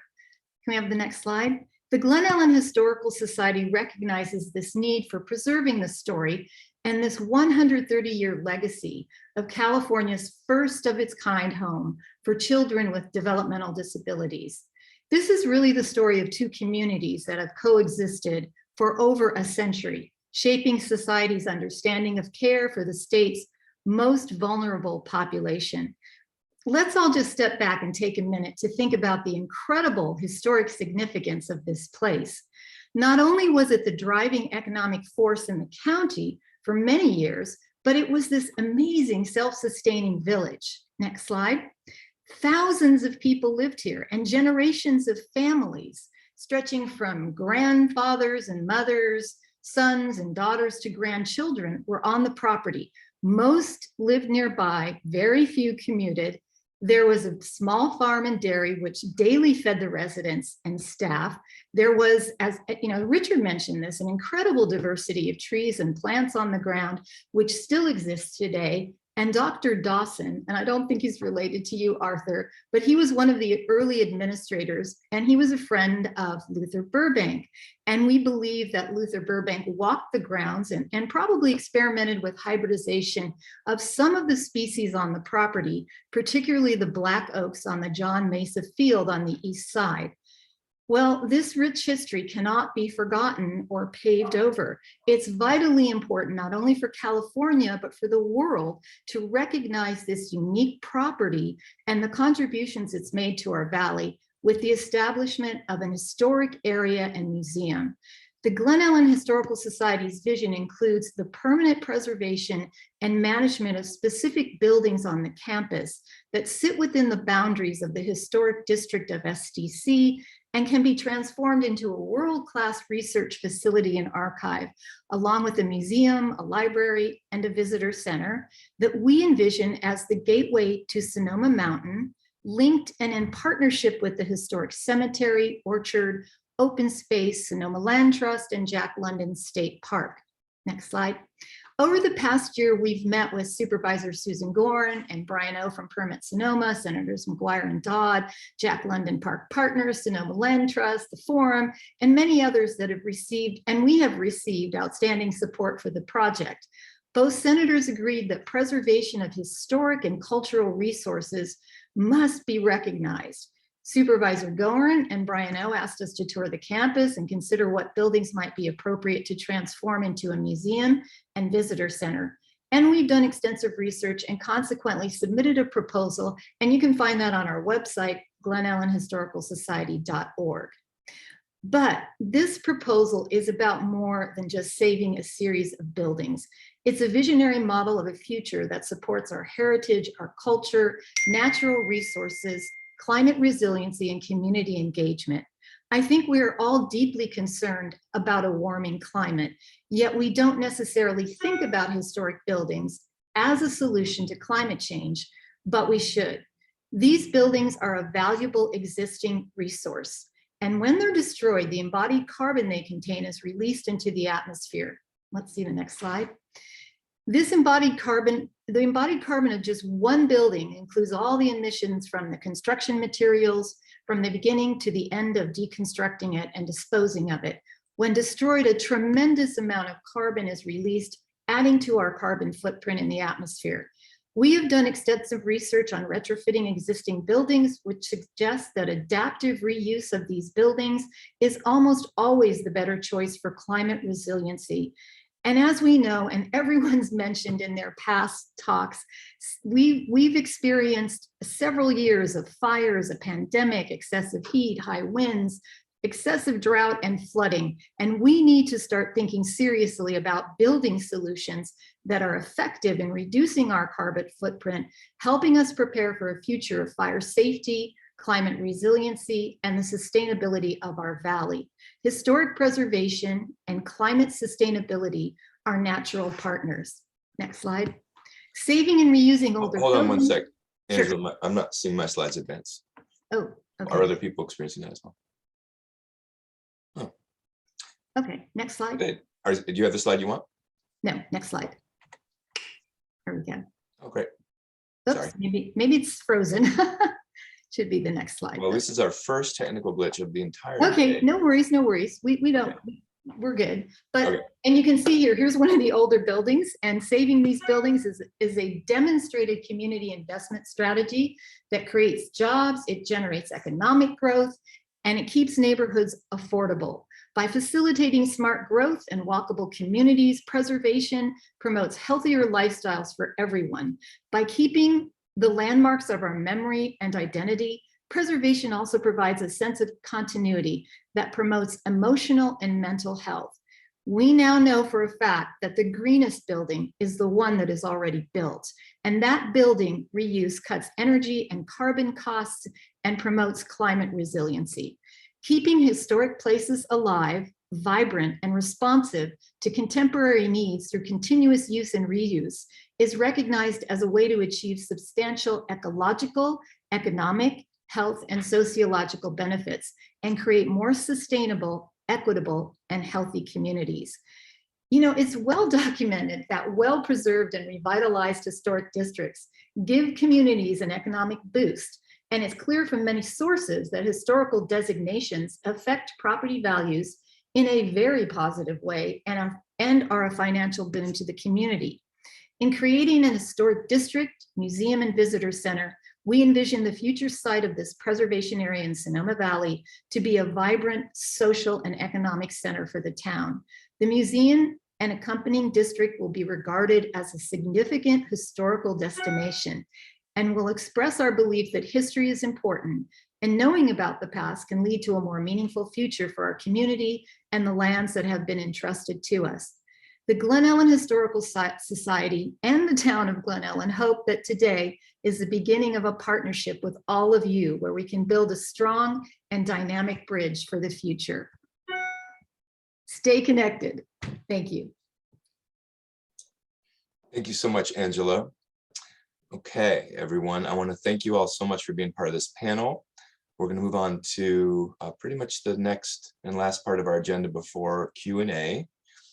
So you all can go off camera, and I'm going to remind you that when we go to Q&A in a few minutes, Eamon may call on you, so don't leave. And if called upon, take a minute, get your camera and audio activated. So Eamon and Ariana. Well, hi, everyone. Hopefully you've been as engaged and as fascinated by some of the background that we've heard today, and some of the issues in greater depth that we're tackling with respect to hopefully getting a fourth alternative for this wonderful place.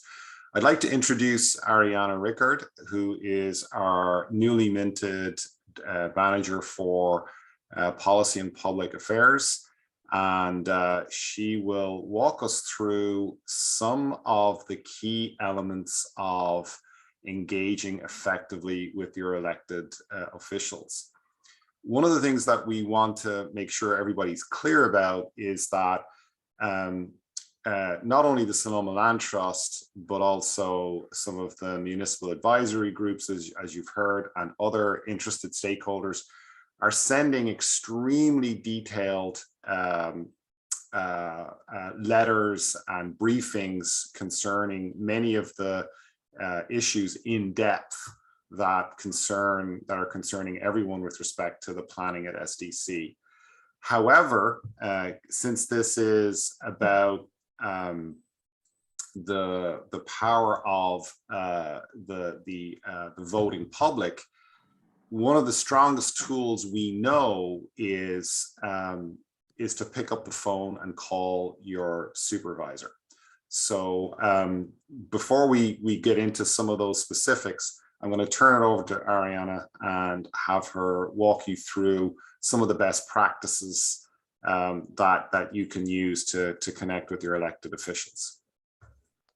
Thank you so much, Eamon. Yeah, so I am new to Sonoma Land Trust, just started in November, and I'm just going to go over some tips for how to have effective communications with elected officials.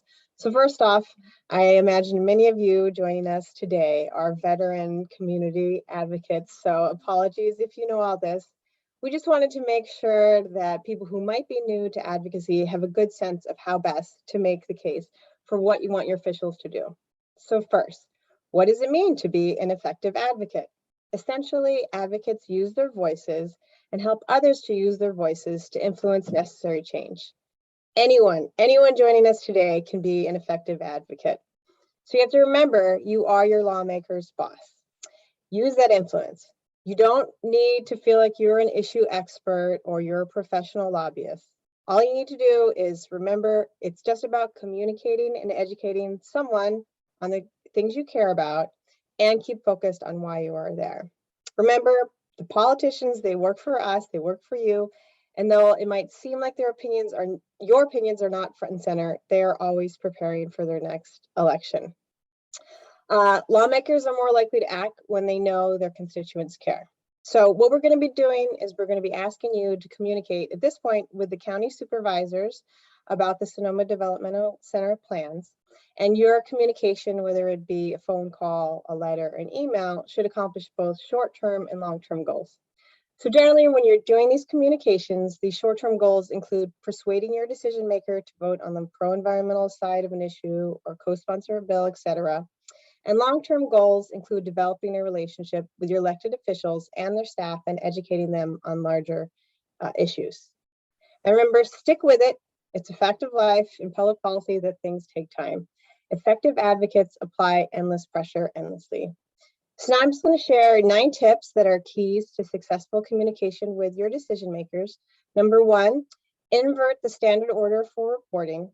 State the purpose in your opening paragraph in whatever communication you're going to share about this, particularly the action you would like to see taken. Be specific, start with the main points, then give the background, say why it matters up front, clearly state the action that you are endorsing. Number 2, less is more. Stick to simple, clear messages about what's important and repeat them often. Be clear, be specific, concise. Try to keep your letter to no more than 1 page for these kind of communications. Number 3, local and personal. Be sure to include how the issue affects you and your community. Number 4, refrain from speaking in code. Choose plain language over technical terms. Don't use insider jargon or acronyms. And number 5, be mindful of tone.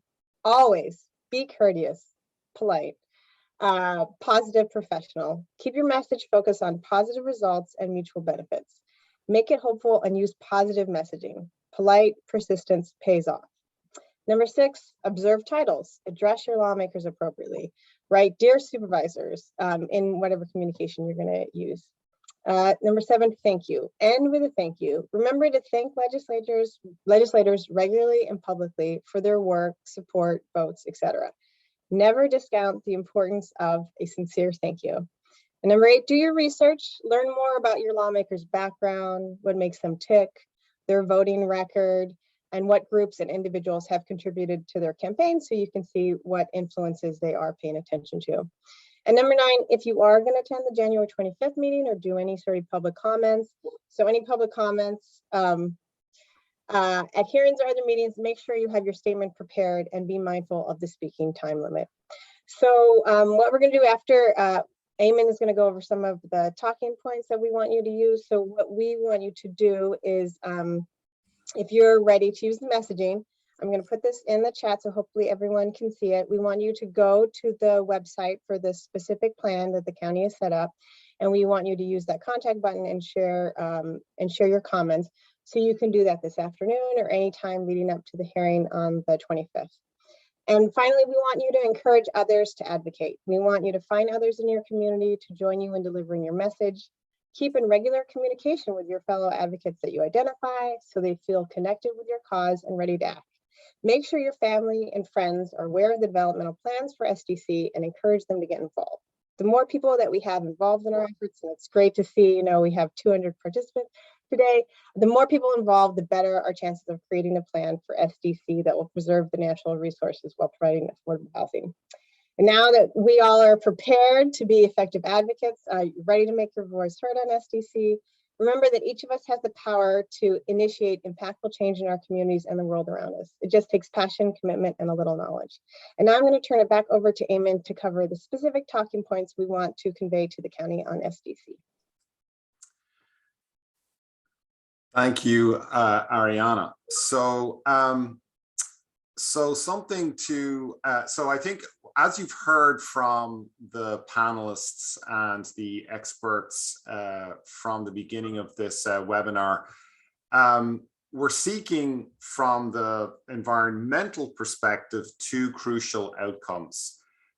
One, that the specific plan for the reuse of the Sonoma Developmental Center campus protects the permeability of the Sonoma Valley Wildlife Corridor. So that's one of the key outcomes we're seeking. The second key environmental outcome we're seeking is to complete the transfer to state or county park agencies of nearly 750 acres of high value open space and wildlife corridor on the SDC corridor lands on the SDC property. Again, the transfer of the 750 acres of the open space and wildlife corridor land on the SDC property transferred to the state or county park agency. So those are the two outcomes we're looking for.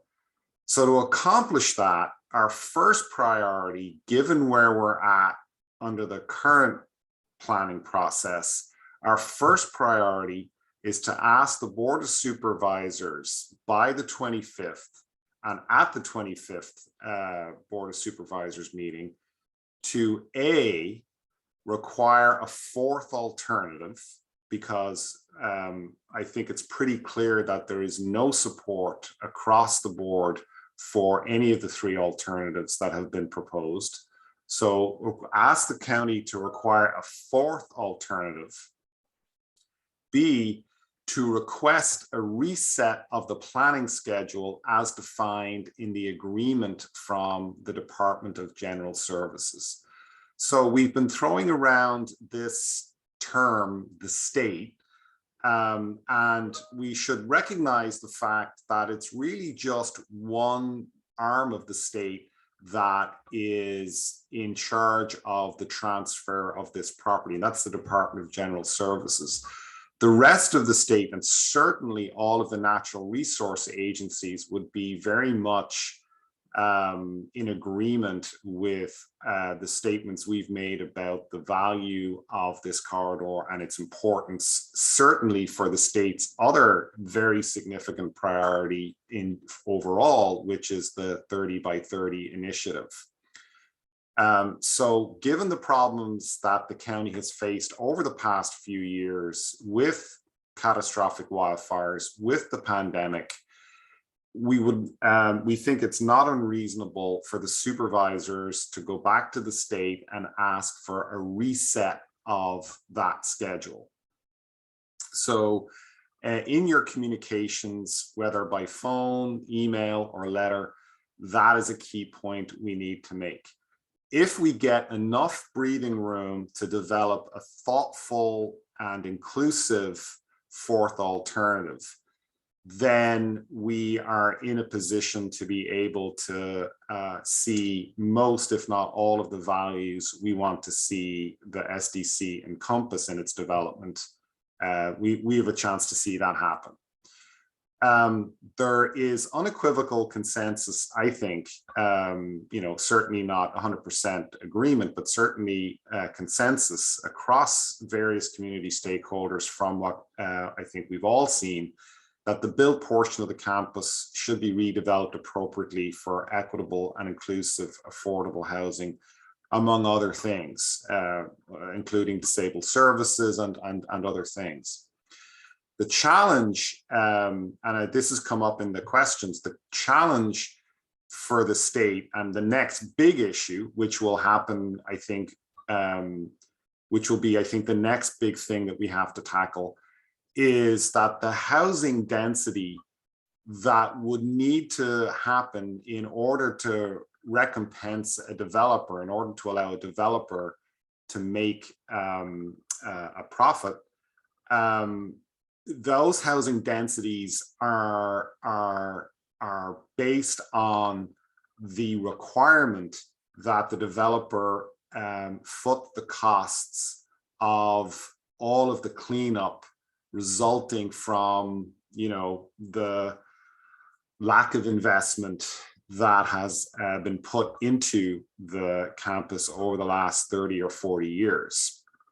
So essentially, it seems as though the state is asking the community to bear the burden of the cleanup costs that it incurred by allowing a developer to build enough housing that it can pay for those costs and still make a reasonable return on its investment.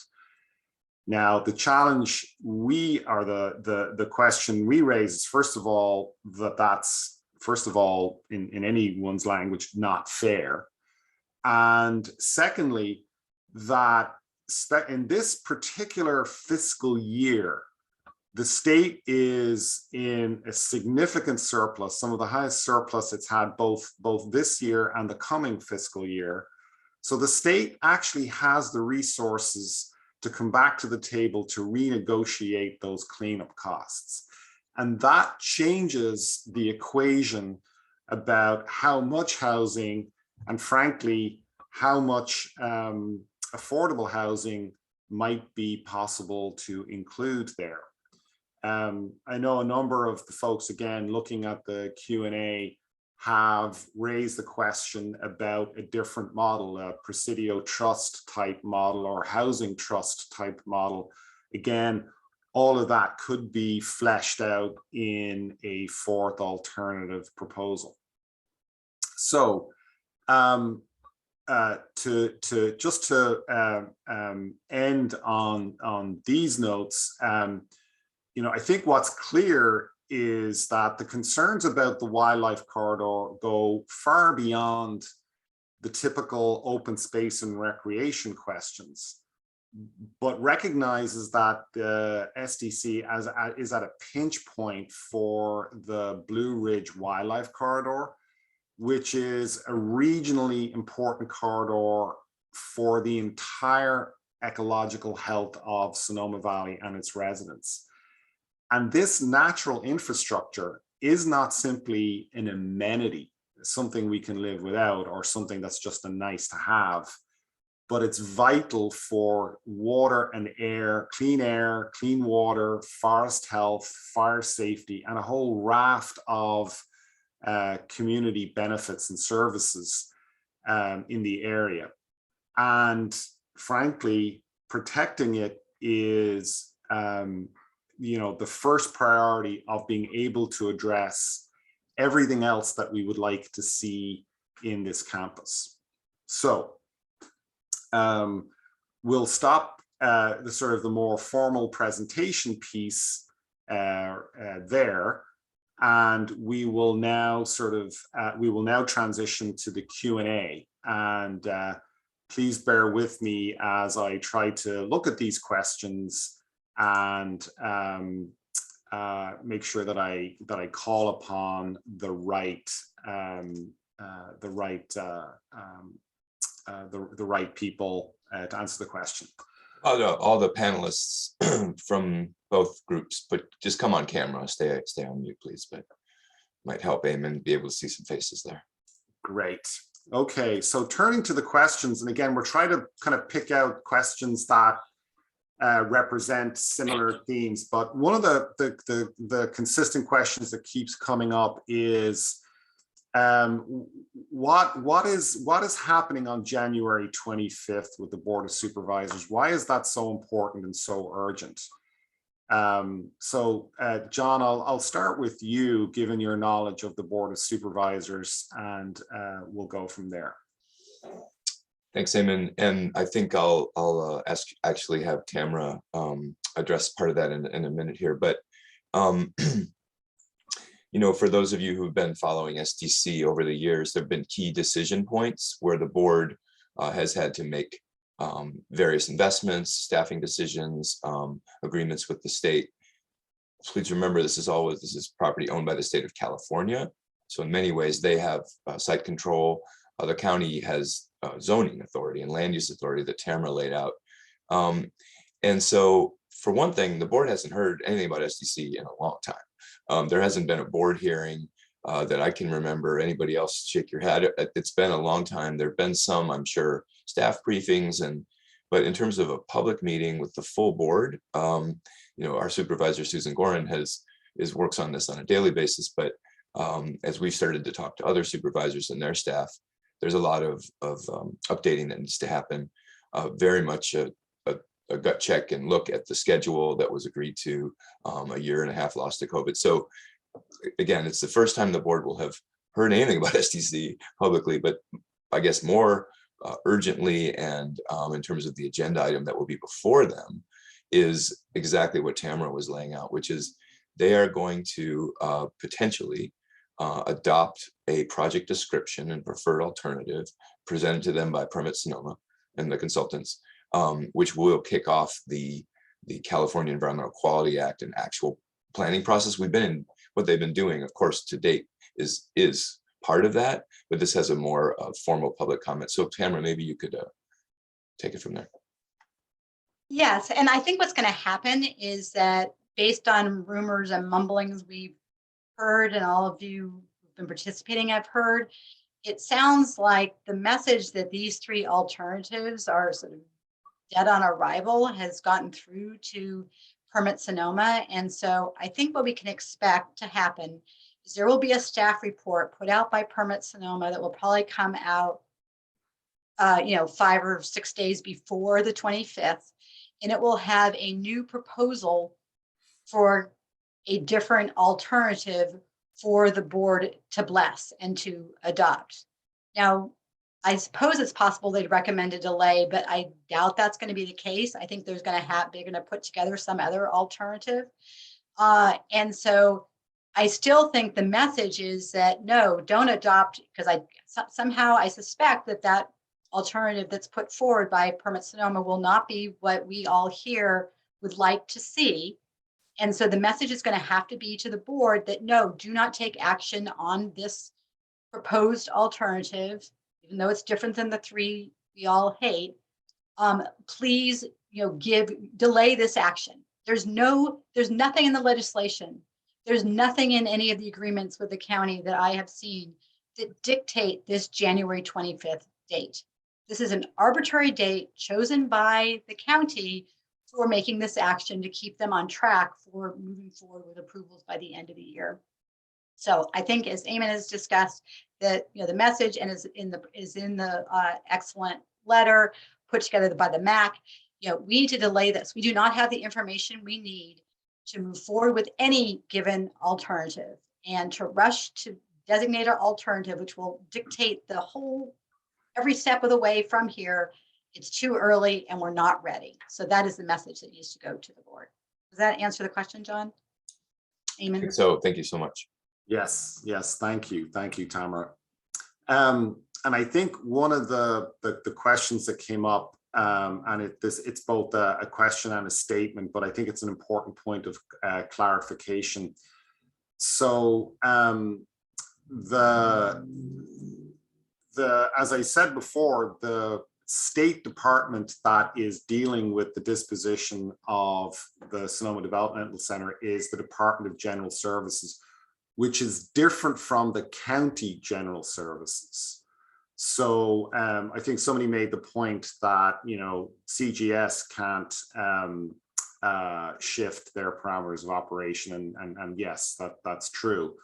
But we know that the State Department of General Services certainly my understanding, it's a part of the executive and is therefore amenable to what I would call advocacy and political input from legislators and lawmakers. So that's really the first step. And to build on what Tamara was saying, it's not the victory that we are seeking simply just to get more time. It's the first step to, as we see it, in a sequenced approach.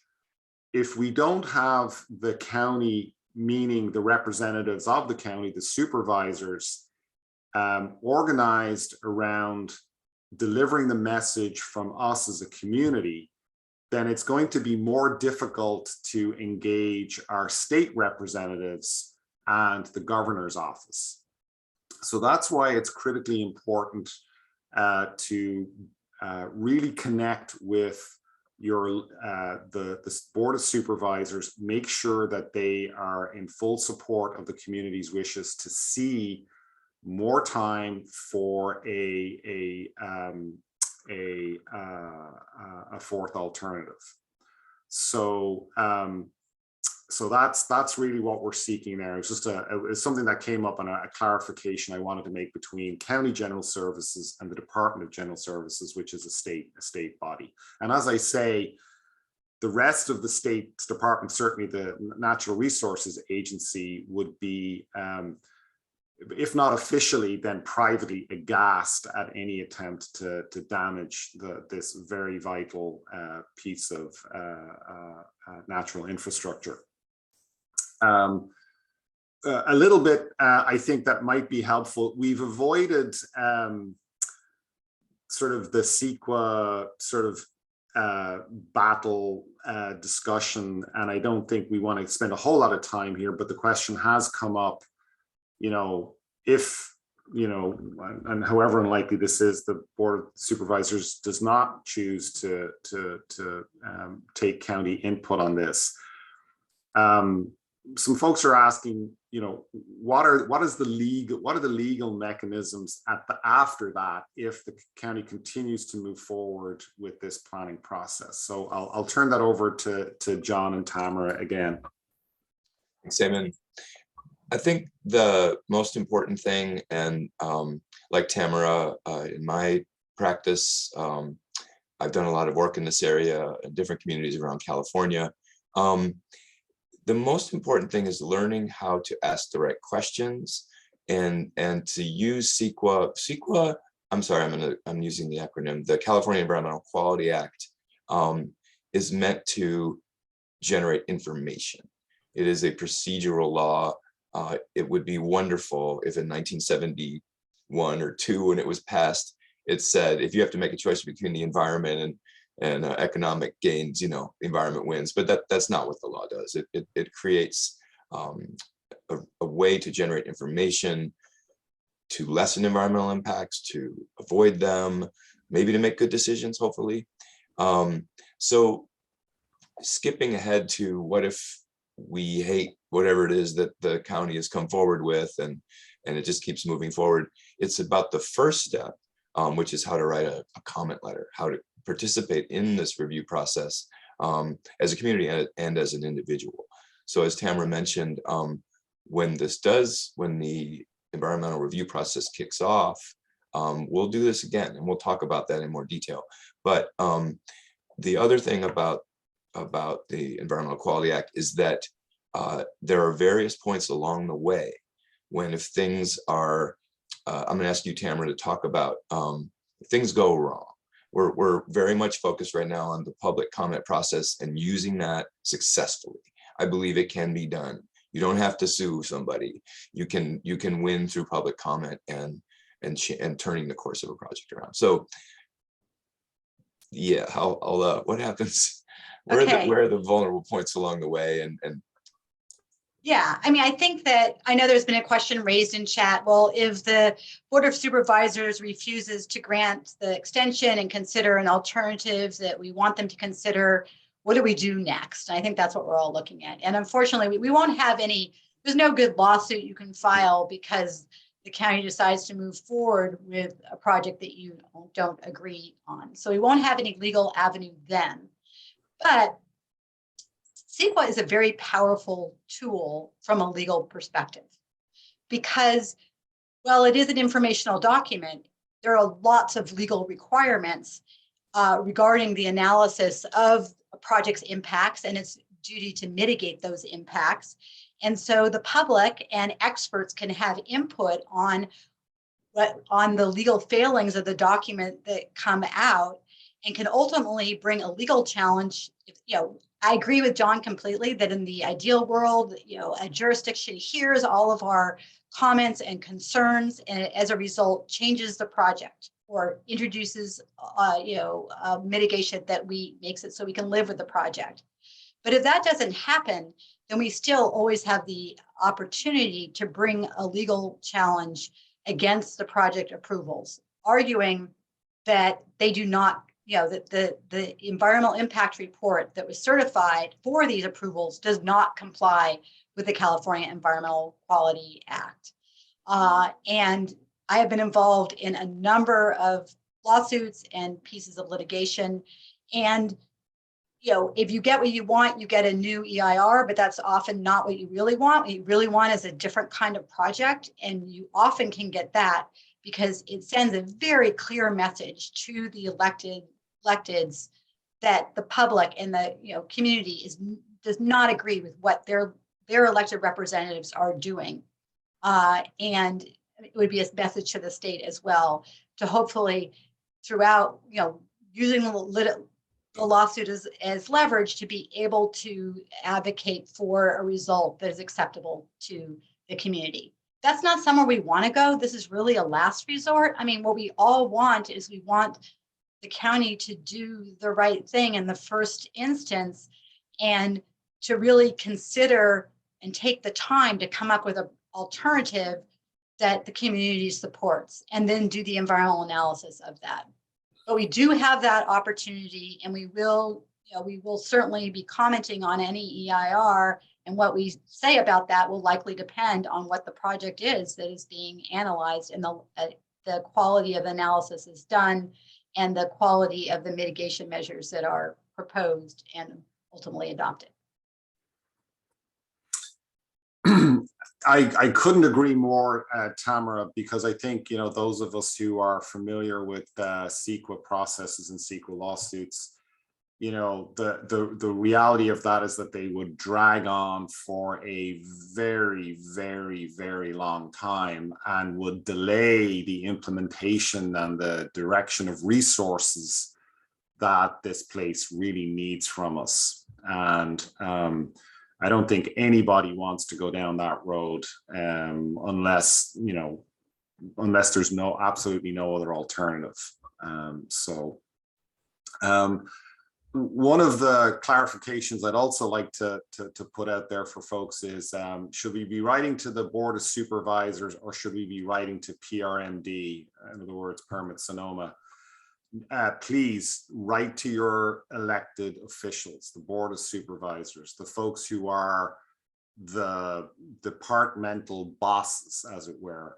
The Board of Supervisors is Permit Sonoma's boss, so that's who we want you to write to. Some other questions. Let me just pull up some here. You know, a couple of folks have kind of, and these are two questions that have kind of come up together. Some folks have asked, can we use the Presidio Trust as a model? And another person has asked, does anyone honestly believe that 50 to 75% affordable housing at scale is going to attract any developer? There's no potential for an economic viability in such a proposal. And I think that it gets back to that question about the cleanup costs as being the big driver of the economics of development in the campus, and that other models could we be used. So the Presidio Trust, I mean, there's a lot of things, I mean, people have been kicking around the Presidio Trust as a model. And I'm wondering if anyone on the panel would like to tackle that. Arthur, I know that you've thought about that. Angela, I don't know if you've had any experience with that. If either of you two would like to talk. Well, just a quick comment. I'm by no means any kind of an expert on trust, but it seems like the only alternative I can imagine that actually achieves the vision of the community and in fact the state. So I just want to put a plug in at our next MAC meeting, which will be on the 19th. I think it's 5:30, and the information is on our county website. John McCall will be speaking about trusts, and in particular in relation to SDC. So I'm looking forward to that presentation and learning more about it. Can I say something? And I guess the one thing to say is that just one thing to add is, you know, there are land trusts that focus on conservation. There are housing trusts that focus on affordable housing, and it seems like probably some combination of those two. And there is an example in Washington State called the Opal Community Land Trust that, again, I haven't explored deeply, but I think it might be a model we could take a closer look at. Thanks, Eamon. Thanks, Arthur. Go ahead, Angela. I just wanted to say really quickly, I did a hike yesterday with Doug Hanford. Many of you may know him. He's a restoration specialist. He was actually on the board. He was telling me of the Presidio Trust. And one of the things he said to just to be cautioned about and to remember is that that's a federal site. So it's going to be very different. To use it as a model is really difficult. And also, in my estimation, that was a world-class coastal amazing area. I'm not saying we don't have an amazing area, but this, Presidio, it's very, very different. And just as a cautionary tale, something to be thinking about. Thanks, Angela. Go ahead, Richard.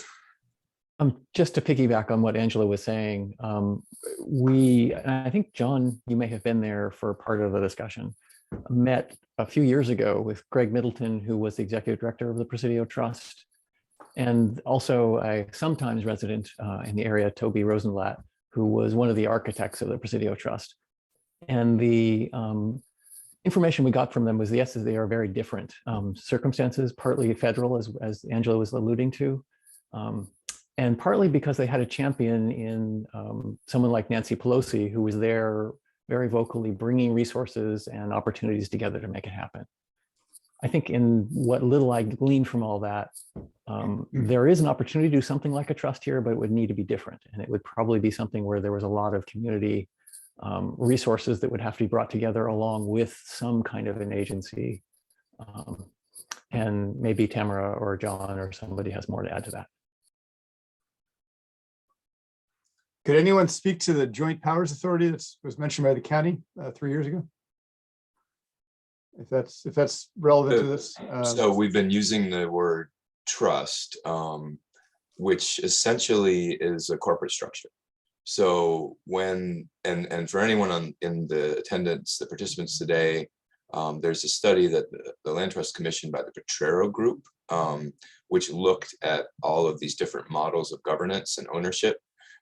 So a joint powers authority could have been an agreement between the state and the county.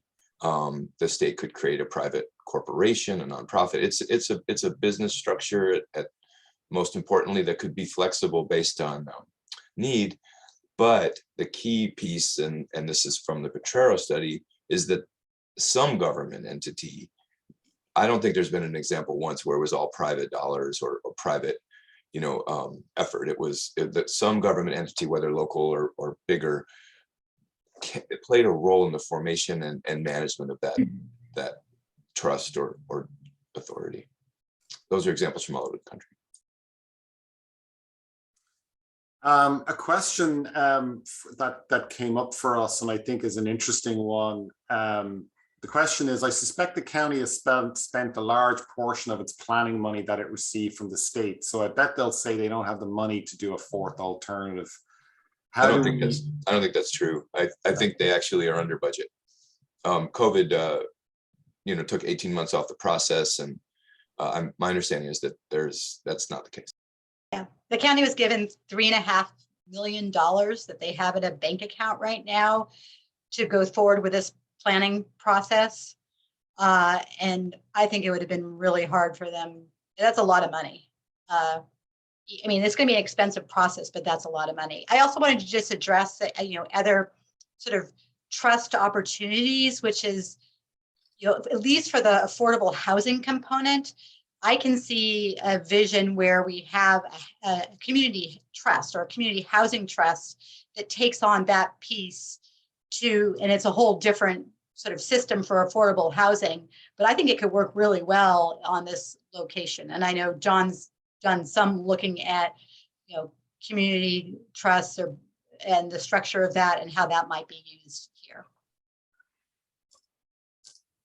Yeah, I definitely think that, again, the need for more time for us to give, full consideration to that option is certainly something that we want to really advocate hard for, because, again, the community consensus is that it is appropriate to have appropriate development in this space.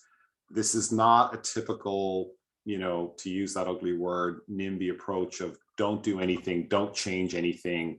Nobody that I can come across who represents any of the groups has advocated for that at all, which I think should say something very much in our favor, that this isn't just a delaying tactic, that this is something that we're really wanting to engage with the community, with the county and with the state on these issues. One question, and we've just a couple of minutes left here, is just a technical question about the need for increased setbacks from wildlife corridors to accommodate legislated vegetation management buffers for wildfire protection. In other words, if a 100-foot setback is needed to protect a stream, shouldn't another 100+ feet be added to prevent a land use management conflict? And I'll turn to our experts, Tanya or Jennifer, if they've any more light to shine on that.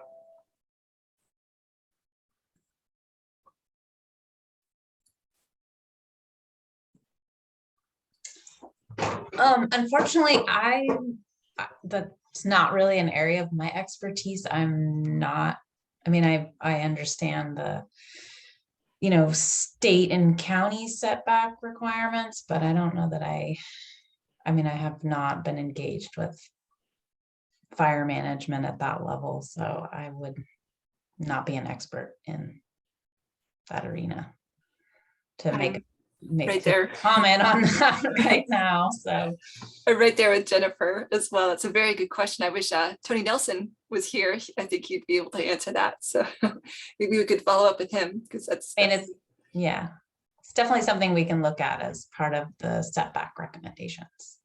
Absolutely.